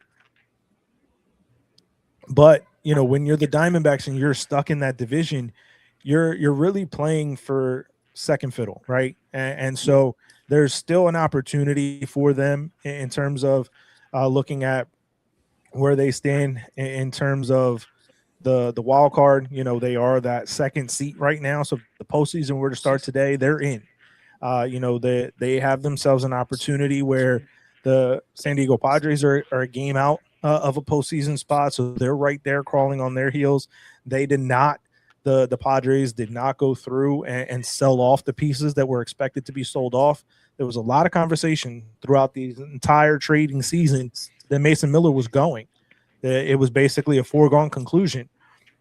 Even reports as to a couple of days ago that Adrian Morejon was being shopped around. That's no longer the case. And the Padres went out and got players. They got active, right? They got themselves Casey Mize here at the deadline. They are a team that is playing better as of recent. They're 8-2 over their last 10 games and in the midst of a 3-game win streak. When you're playing 800 baseball over the last 10 days, especially coming out of the break, heading into this, trade deadline, you're going to put yourself in a position to be a team that is going to go for it. Obviously, without Peter Seidler, they don't necessarily have the same oomph that it felt like a few years ago when they were going out and giving $300+ million to Manny Machado, when they were going out and giving, the crazy extension to Fernando Tatis Jr. But nevertheless, it's a team that continues to go for it. AJ Preller is one of the most aggressive general managers in baseball, right? So for the Padres, they're right there. So if you're the Diamondbacks and you're trying to fend them off to keep yourself in a position to be in the postseason, you got to be more aggressive. So do I like the move of the addition of Nootbaar? Yes. Do I think that it was enough? No. So I would give it a C grade. Yeah. I definitely think that there's not enough for them on my end. I'll give you a C. Well, no. I mean, to be frank with you, because where are you at if you're a Diamondbacks fan? Are we building for the future? So did they do anything and build for the future? Yes or no? They still got Martel. They still got Gabriel Moreno, who they're trying to sign to a long-term deal. Exactly. They signed Corbin Burns to that massive contract 2 off seasons ago. They still got Erod. So they still have still got Corbin Carroll. So they do have play. The way Diamondback fans come off to me is passive baseball fans. They're happy if they win, but they strike me as a fan base that doesn't really care when they lose either. So, I don't know many Diamondbacks fans, but you don't really see them squawking on Twitter thinking the world is burning because their team doesn't do something. I haven't completely immersed myself in Diamondbacks Twitter at this current juncture, so I can neither confirm nor deny that claim. But in terms of the Diamondbacks themselves, just finishing off my point, what are you doing? You're kind of rudderless at this point. Are you building for the future? If you are, then trade some guys, really stock up that farm system. And you also, by the way, got a pretty nice farm system. Or trade those guys and go for it. Now, unfortunately, they're stuck behind the big monkey known as the Dodgers, as to Jay's point. So it really kind of sucks to be them, but to more so echo your point, the three, I call them the 3 pillars of their organization: Marte, Moreno, and Corbin Carroll. They're all still very young, and they still have a lot of baseball to play. So if they're going to trade anybody to replenish their farm system, it's going to be one of those one or all three of those guys. And I just don't think they're prepared to do that. And, Pavin Smith isn't half bad either. So, I mean, they really got nobody to trade to plan for the future because their future is already at the major league level. They just got to figure out a way to build around it. Yeah, and I think the biggest thing and kind of why I felt like it's just an average trade deadline for them specifically is because of the fact they are dealing with the Dodgers, right? So they have to approach it differently because they're dealing with a team that is going to fall into 100 wins this year, right? The Dodgers are going to trip, stumble, and fall into 100+ wins. So you're really not playing for the division, right? So it's hard to kind of navigate your entire future and put your future at stake for a wild card spot, right? Because you're going to be playing in that wild card round. You're not going to beat the Dodgers for the division. So that to me is where it's kind of hard for the Diamondbacks to really kind of go all in and sell pieces or go all in and trade their prospects, because at the end of the day, you're not getting a divisional crown, right? The Yankees and Rays are battling for the division, right? The Red Sox are right there battling for the division. The Central, we discussed in great length, that they're all battling. You have 3 teams in the American League Central. You have, 2+ teams in the National League Central battling for the division, right? There's an opportunity that the Cubs could catch the Brewers and get that division. There's an opportunity that the Yankees or the Red Sox can take down the Rays in the East. There's an opportunity for the Guardians, Twins, or White Sox to take the division crown in the American League Central. For the Diamondbacks, the Padres, they're not catching the Dodgers no matter what they do. So you're playing for second place is really what it is when it comes to the Diamondbacks and the Padres. So for me, I think, watching what they did, which was not really much in my opinion, the Diamondbacks have an average trade deadline, right? They didn't get much better, but they also didn't get much worse. To me, the Padres got a little better here with the fact that they didn't go through and sell off those guys. The acquisition of Casey Mize, I think, is going to play very well for him, especially at Petco. That, to me, is a pitcher's haven. I think that he's going to have an opportunity to be even better out there than what he was in Detroit, which is a good pitcher's part. But again, both those teams are playing for second fiddle. You're playing for a wild card. Then to me, the teams that really need to kind of push that pedal forward were teams like the Braves that were aggressive, teams like the Cubs that were aggressive. Philadelphia made some moves. Obviously the Mets were right in trading away as much as they absolutely could. And I'm surprised they didn't trade more. I thought for sure that entire team was going minus Juan Soto. I think they had too much money on the books to be able to move all those guys. I think when you look at trading away, there was a lot of conversation which did not make any sense to me about Francisco Lindor being moved. There was no way with the amount of money he still has left on that deal that he was getting traded, right? Devin Williams just got signed to a multi-year deal. Nobody was going to trade for Devin Williams. Obviously Soto's not moving. There's no way that contract's going anywhere. But beyond that, the Mets have a young team, right? Your AJ Ewings, your who else they got in that outfield? Jared Young. Like, there's a lot of young players in that team right now that they weren't going to move. The guy that maybe could have gotten moved if he was having a better year was probably Bo Bichette. But even then, you really aren't getting a plus defender. So you were getting a guy who's all bat that wasn't having the greatest year this year. So to me, there wasn't really a lot more to move off the Mets this year than what they did. I think they did a great job in terms of restocking their system. To me, that, the moves that the Mets made really set themselves up for a much better future than what they were presently looking like with the guys that they had on that roster. So for me, I think that, obviously you could have tried to move guys like Sean Manaea. There's always an opportunity for a left-hander, not really doing that well, in my opinion. So there really wasn't a lot more to go off that team. So to echo your point, Francisco Lindor still owed $172.389 million over the next 5 seasons. So. Right. So who was taking that on? So, like, to me, the Mets did really well. I would give them. I would have to look a little bit deeper into the prospects they got back, but I would give them at least a B+ with getting just even the quantity of what they got back for the players that they traded away. You know what I mean? Not to mention whatever money is coming off their books for that. Like, that to me was a good deal.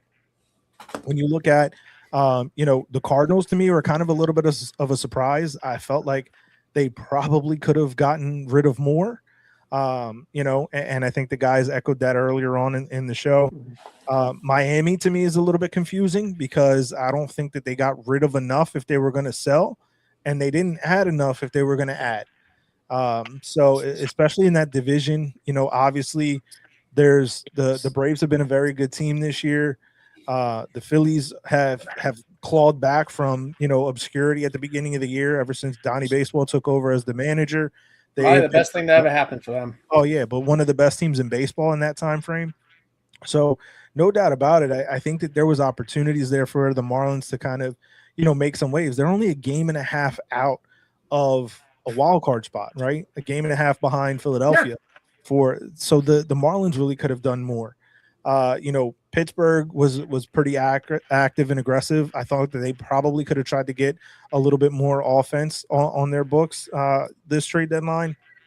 But, I think that overall, when you look at the teams that made the most moves, and we discussed it earlier, is a lot of those central teams. And those are the teams that are having the most opportunity to make the postseason. To me, the Yankees, as we kind of echoed earlier, they had a terrible trade deadline. And to me, a lot of that is because of the fact that they don't think Aaron Judge is coming back. That's the only thing that I can look at and genuinely believe about this trade deadline, is that they don't believe they're getting Judge back for any serious length of time. And that's why they're kind of just hedging their bet. So what I'm hearing at least locally, because you got to remember the advantage or disadvantage is I live in Tampa, and of course that's where the minor league base is for you guys, essentially the unofficial southern home, if you will. The rumors is he's not coming back. The rumor is that there may be an off chance, like maybe out of nowhere have a surprise like addition near the end, but probably seriously unlikely. Real quick, I just looked at that stink. Yeah, sorry, man. So let me get a little bit annoyed here. So I looked at the Fiducia deal, right?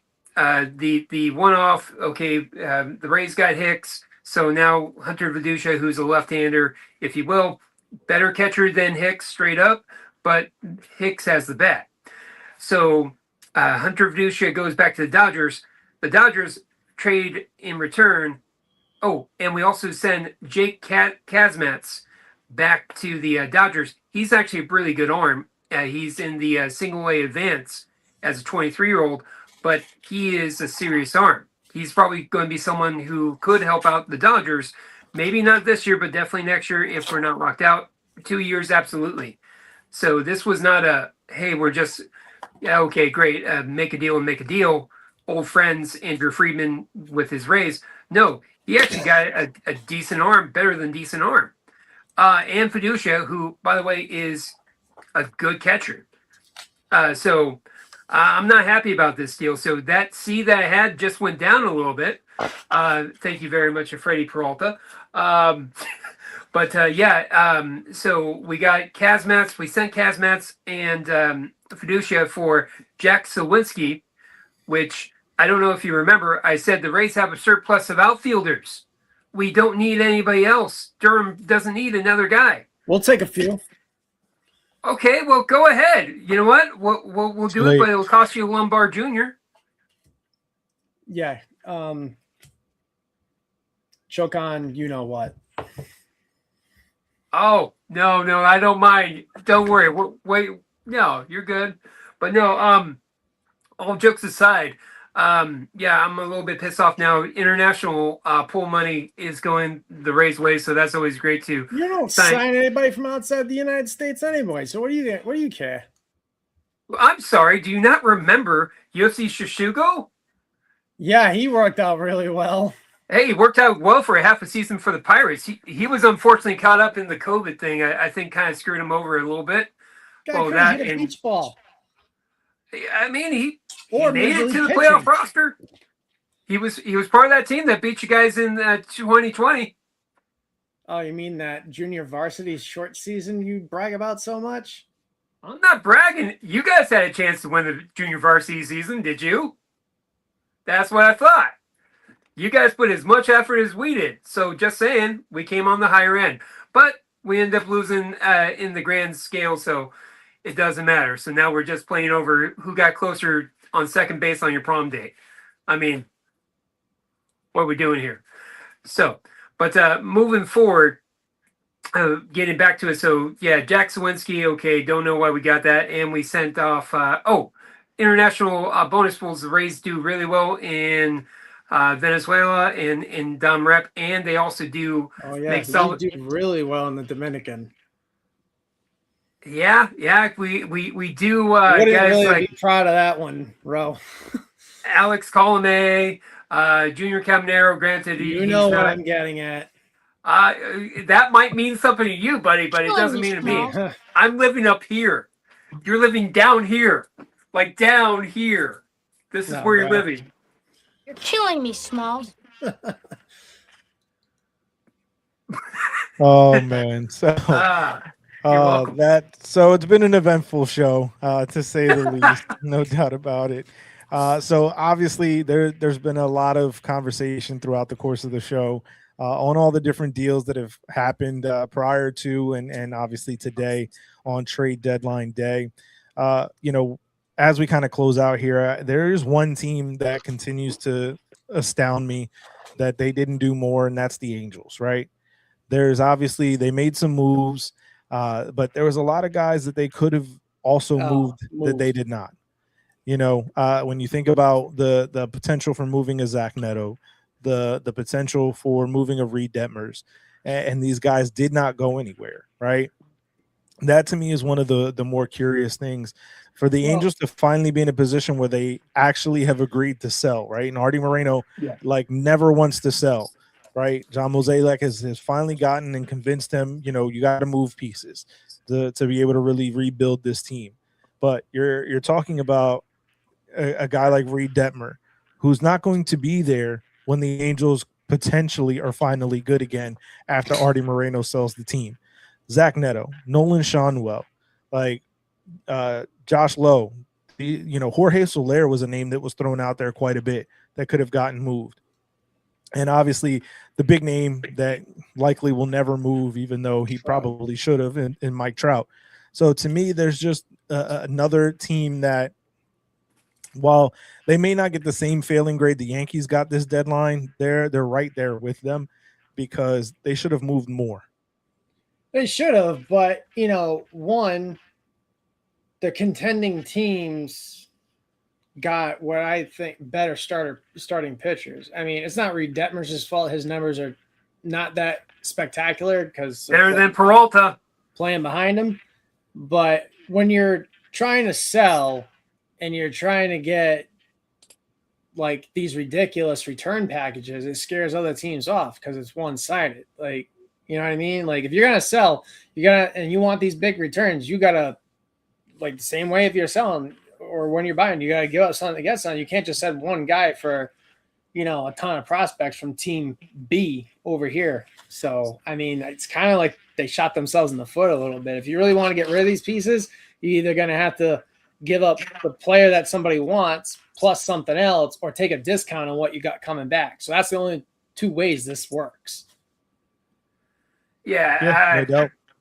And another thing about the Angels is their farm system is not very good either. No, as of right now. So I mean, they're not good with the minor leagues. They're not good with their farm system. They kind of remind me a little bit of the Orioles back in the mid 20s, if you will, where they basically were kind of focusless. They didn't have any focus. They didn't have a good minor league system. They didn't have a good major league team. And they eventually had to restock that. And that was good for 2 years. And now they're back to square one. Just saying. But so with the Angels themselves, I mean, if it's the owner who's getting too far into it, then that can be very frustrating. as a fan, as somebody who I have Currently our family. problem. Huh? It's currently our problem. Well, yeah. I mean, It's a little different. Already When gets you're Yeah. too handcuffing, involved, when and you're now it's not involved handcuffing your enough. when you're handcuffing your GM to the desk and giving him marching orders when you don't know what you're talking about, it's a problem. Artie so Moreno's the same way. well, yeah. I mean, but here's the thing. Okay, you just spent $3 billion on a franchise. You're responsible for this.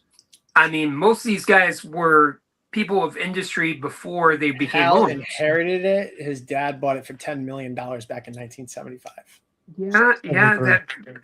Yeah, but heavy is the head that wears the crown. I mean, you still got to keep it functional because you have people that are reporting to you. You got your family members who are basically just biting at your ankles, going, "Hey, what are you doing to Dad's legacy?" So on and so forth. So you got that on your head, and also not to mention the 7, 8 billion, 16 billion or million Yankee fans that are down your neck. I mean, you go anywhere around the area, you're going to have some Yankee fan who will probably pop off. You know, hey, how? Why can't we get a new pitcher? Hey, how can't we do this? You know, I feel bad if he goes to the bathroom and he has a bathroom attendant. It's like, here you go, sir, wash your hands. By the way, how's shortstop looking? You know, I mean, that can be a He'll little bit probably awkward. respond with, "I own a baseball team." Too busy racing his damn horses. Meanwhile, you know, you have teams like the Rays or like the Guardians and things like that, where we're trying to do everything as cheap as possible. It's like, okay, we can do this. How much is it going to cost us? Hold on, let me Google and see if I can get something cheaper on Amazon real quick. Hold on. I mean, you have that aspect where we're trying to compete with you guys and keep it digestible. I mean, because we had going into this trade deadline, we had the prospects. If we wanted to, we could have made a lot of headway. But we, for good reason, you know, you're not going to trade a Theo Guillen for a half a season of Tarek Skubal. Listen, I've seen your AAA team play a couple of weeks ago, and it's damn near a former Major League roster. Yes. I'm seeing just Michael Grove, Gavin Lux. Who else played in that? Jake Cave. I'm like, what in the world is going on here? And guess what? Luke Fraley was another one. Who?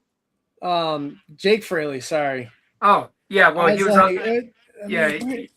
He's been scratched on rehab assignment. Basically, him and Gavin Lux are just milking the paycheck, in my opinion. No offense to both those gentlemen. If you're injured, I'm sorry, but buddy, that's not even the best stuff. I know. That's Double A. Look at Double A Advance, the Bowling Green Hot Rods. Look at the Charleston River Dogs, and look at the Montgomery Biscuits. That's your Double A, Single A, so on and so forth. Even way down in the FCL, the Florida Coast League, they made it all the way to the championship game and lost in 2 games to the Houston FCL team. So, but they have a lot of upside. Slater DeBrom is for real. Look him up. He's going to be very interesting unless we trade him for, I don't know, Freddie frickin' Peralta. No, I'm not going to let that one go. But if he becomes a Cy Young, if he becomes basically CC Sabathia in Milwaukee, of course, I'll eat crow gladly. But there's a reason why I wasn't excited for him. There's a reason why I don't know too many people were excited for him. I just don't understand why we didn't wait till August till he gets DFA'd and we pick him up for nothing. So I don't know, man. That's my take. Sorry. What was that? I don't think he's in DFA. By us, we just DFA'd a Hall of Famer in Craig Kimbrell. Okay, just saying. I don't think the Mets were going to DFA Freddie Peralta. No, well, a boy can dream, can he? Wouldn't you have been mad if he got DFA'd and then you picked him up? What was that? Wouldn't you have gotten more mad if if the Mets DFA'd him and then the Rays picked him up? No, because it wouldn't have cost us 3 prospects. And if he got DFA'd, then we're not on the hook for the salary. So I would be okay with that, man. In my opinion. Then you wouldn't be mad at Freddie Peralta? I would not. For the record, I don't know Freddie Peralta. I wish him the best. He's going to be a Ray, so of course I'll back him. But I just thought that that's a little bit too much to pay for him, man. I mean, if you're going to pick him up, one guy of the 3, sure, but 3 guys for him, oof. I can understand if his ERA was closer to, 4.11, but he's 1 bad pitch away from being over 5 ERA. And you're paying 3 guys, oh, by the way, for half a season. FYI, not even half a season. So that's kind of my thought process. We could use another arm in the pen or in the starting rotation 100%, but why him? Why that price? What, but here's the annoying thing about being a Rays fan is you'll see these guys come in and you'll wonder why. And then next thing you know, they unearth something. Case in point, Robert Stevenson was traded for the Reds a couple years back. And it's like, okay, who's this guy? He's going to be DFA'd in a week. No, he ended up being very good, ended up making that stop for the Rays into a pretty lucrative deal where he signed a multiple-year deal with the Angels. He hasn't really been healthy ever for them, but he ended up going to them. So as much as I'm poo-poo-pooing on the deal, there is a process in place, so I guess I got to trust the process, but it's just frustrating because you hear, especially as Rays this year, oh, we're in on Skubal, we're in on Arraez, we're in on this guy, we're on that guy. At one point, they even said, hey, don't be surprised if the Rays actually make a crazy deal, like with the Mets, for Juan Soto and Lindor. That was conversations to be had. As funny as it may sound, those were at least conversations that were had. I think that's just a ploy from other teams to get other teams to pay attention for them to go scout their minor league system and maybe up the price for another team that may be interested and make other teams more nervous to up the price to get more out of it. So there's always gamesmanship behind the scenes this time of year. I respect that, but there's a difference between when it gets to go ahead. Perfect example. I always say that I tell Jeremy and Mark this all the time. There is a Yankees tax when it comes to dealing with other teams. Case in point, Luis Castillo, when he was with the Reds. We offered them a package with Volpe and a few others thrown in, I think maybe Dominguez or whatever, and they came back and asked for more.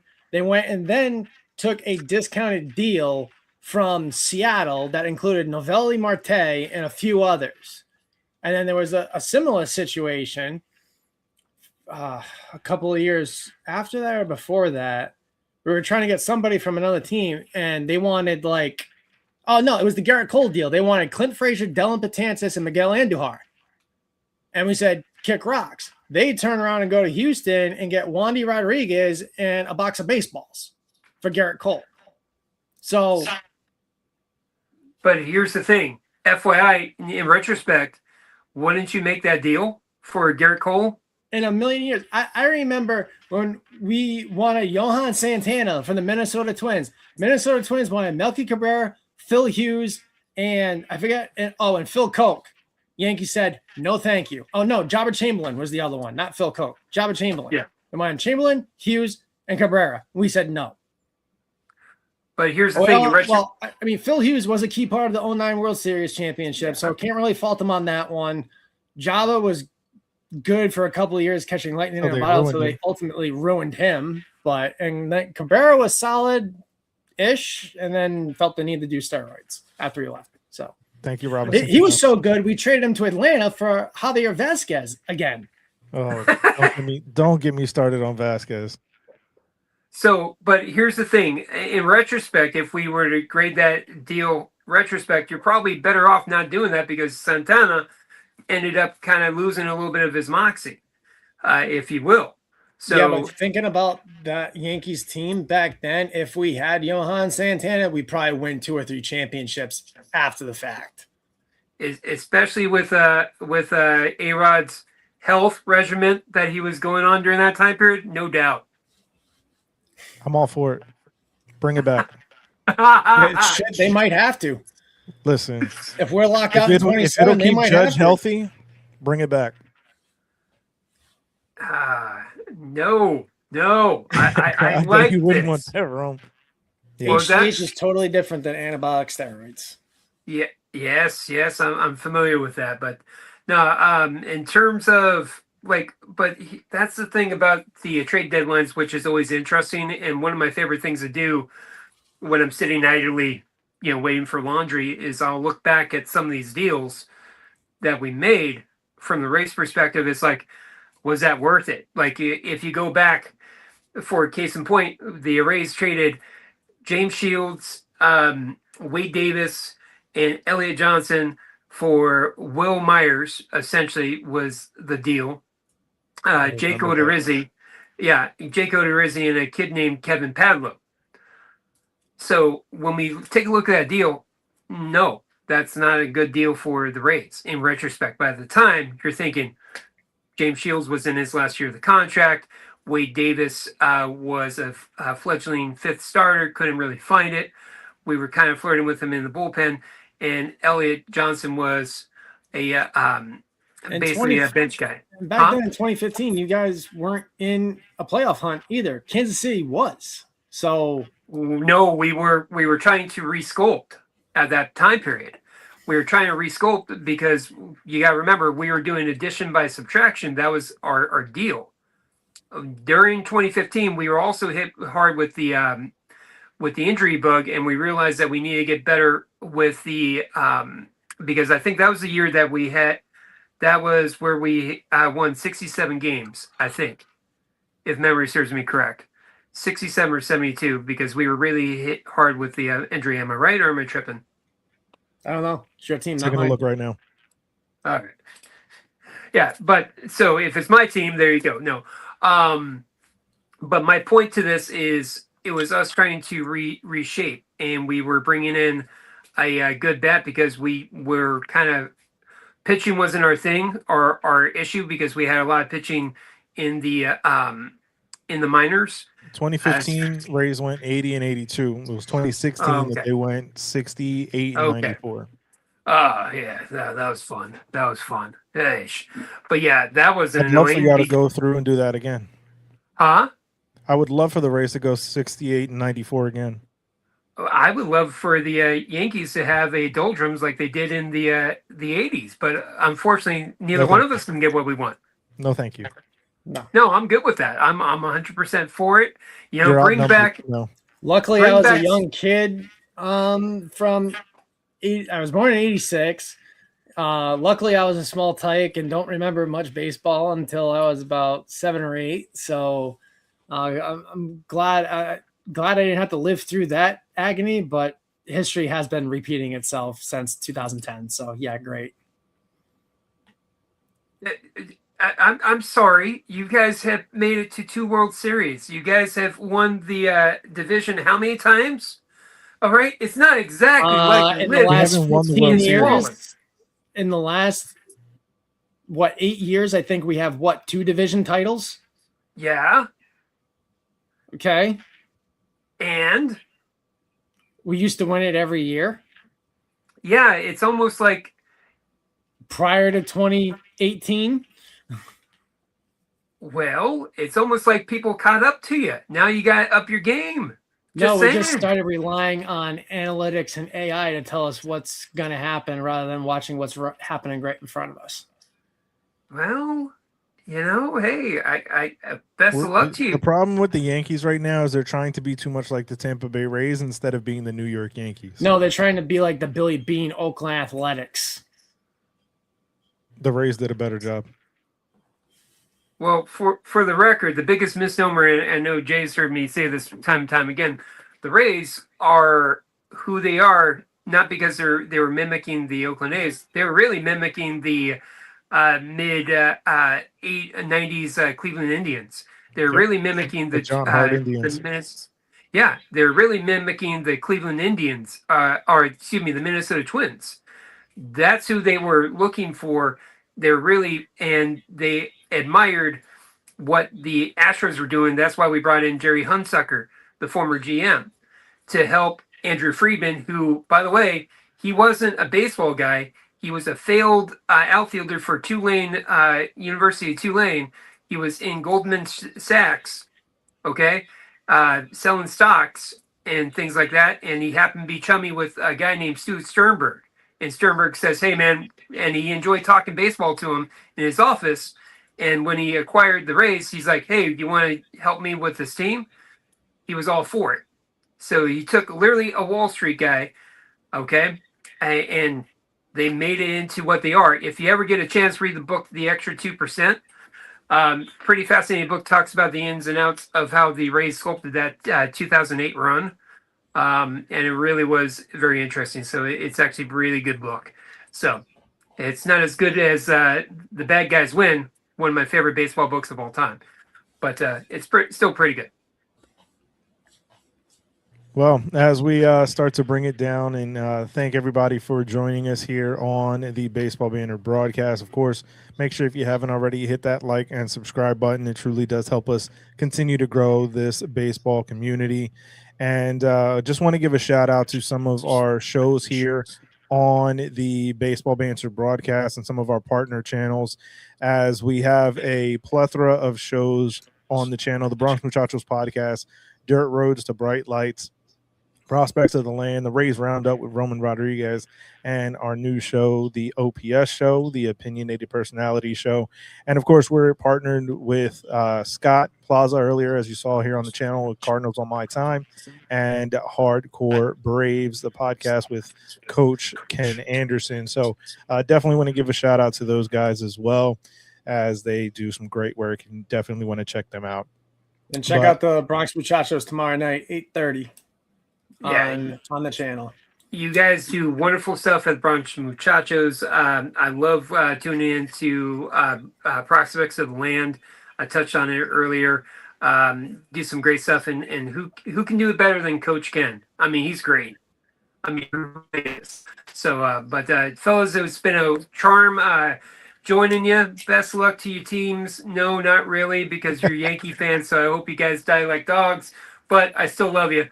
You're still always welcome in my home, and except for the Yankees, they can get out of Tampa. They can go up further north. I'm good with that. Ain't going anywhere. All right, fellas. Yeah. Well, thank so you. definitely be sure to check out, as I said, Dirt Roads to Bright Lights on Monday nights, 8:30. Bronx Muchachos Podcast on alternating Tuesday nights and Thursday nights at 8:30. Prospects of the Land usually find themselves on Sunday evenings. Rays Roundup, Roman usually brings a wonderful preview of every series heading into for the Rays. And our new show, OPS, the Opinionated Personality Show, is on Wednesday nights at 9. So definitely check all of that out from the channel here on the Baseball Banter Broadcast. And again, I want to thank everybody that's joined us here today. Mark on the in the chat with us tonight, one of the hosts of the Bronx Muchachos Podcast.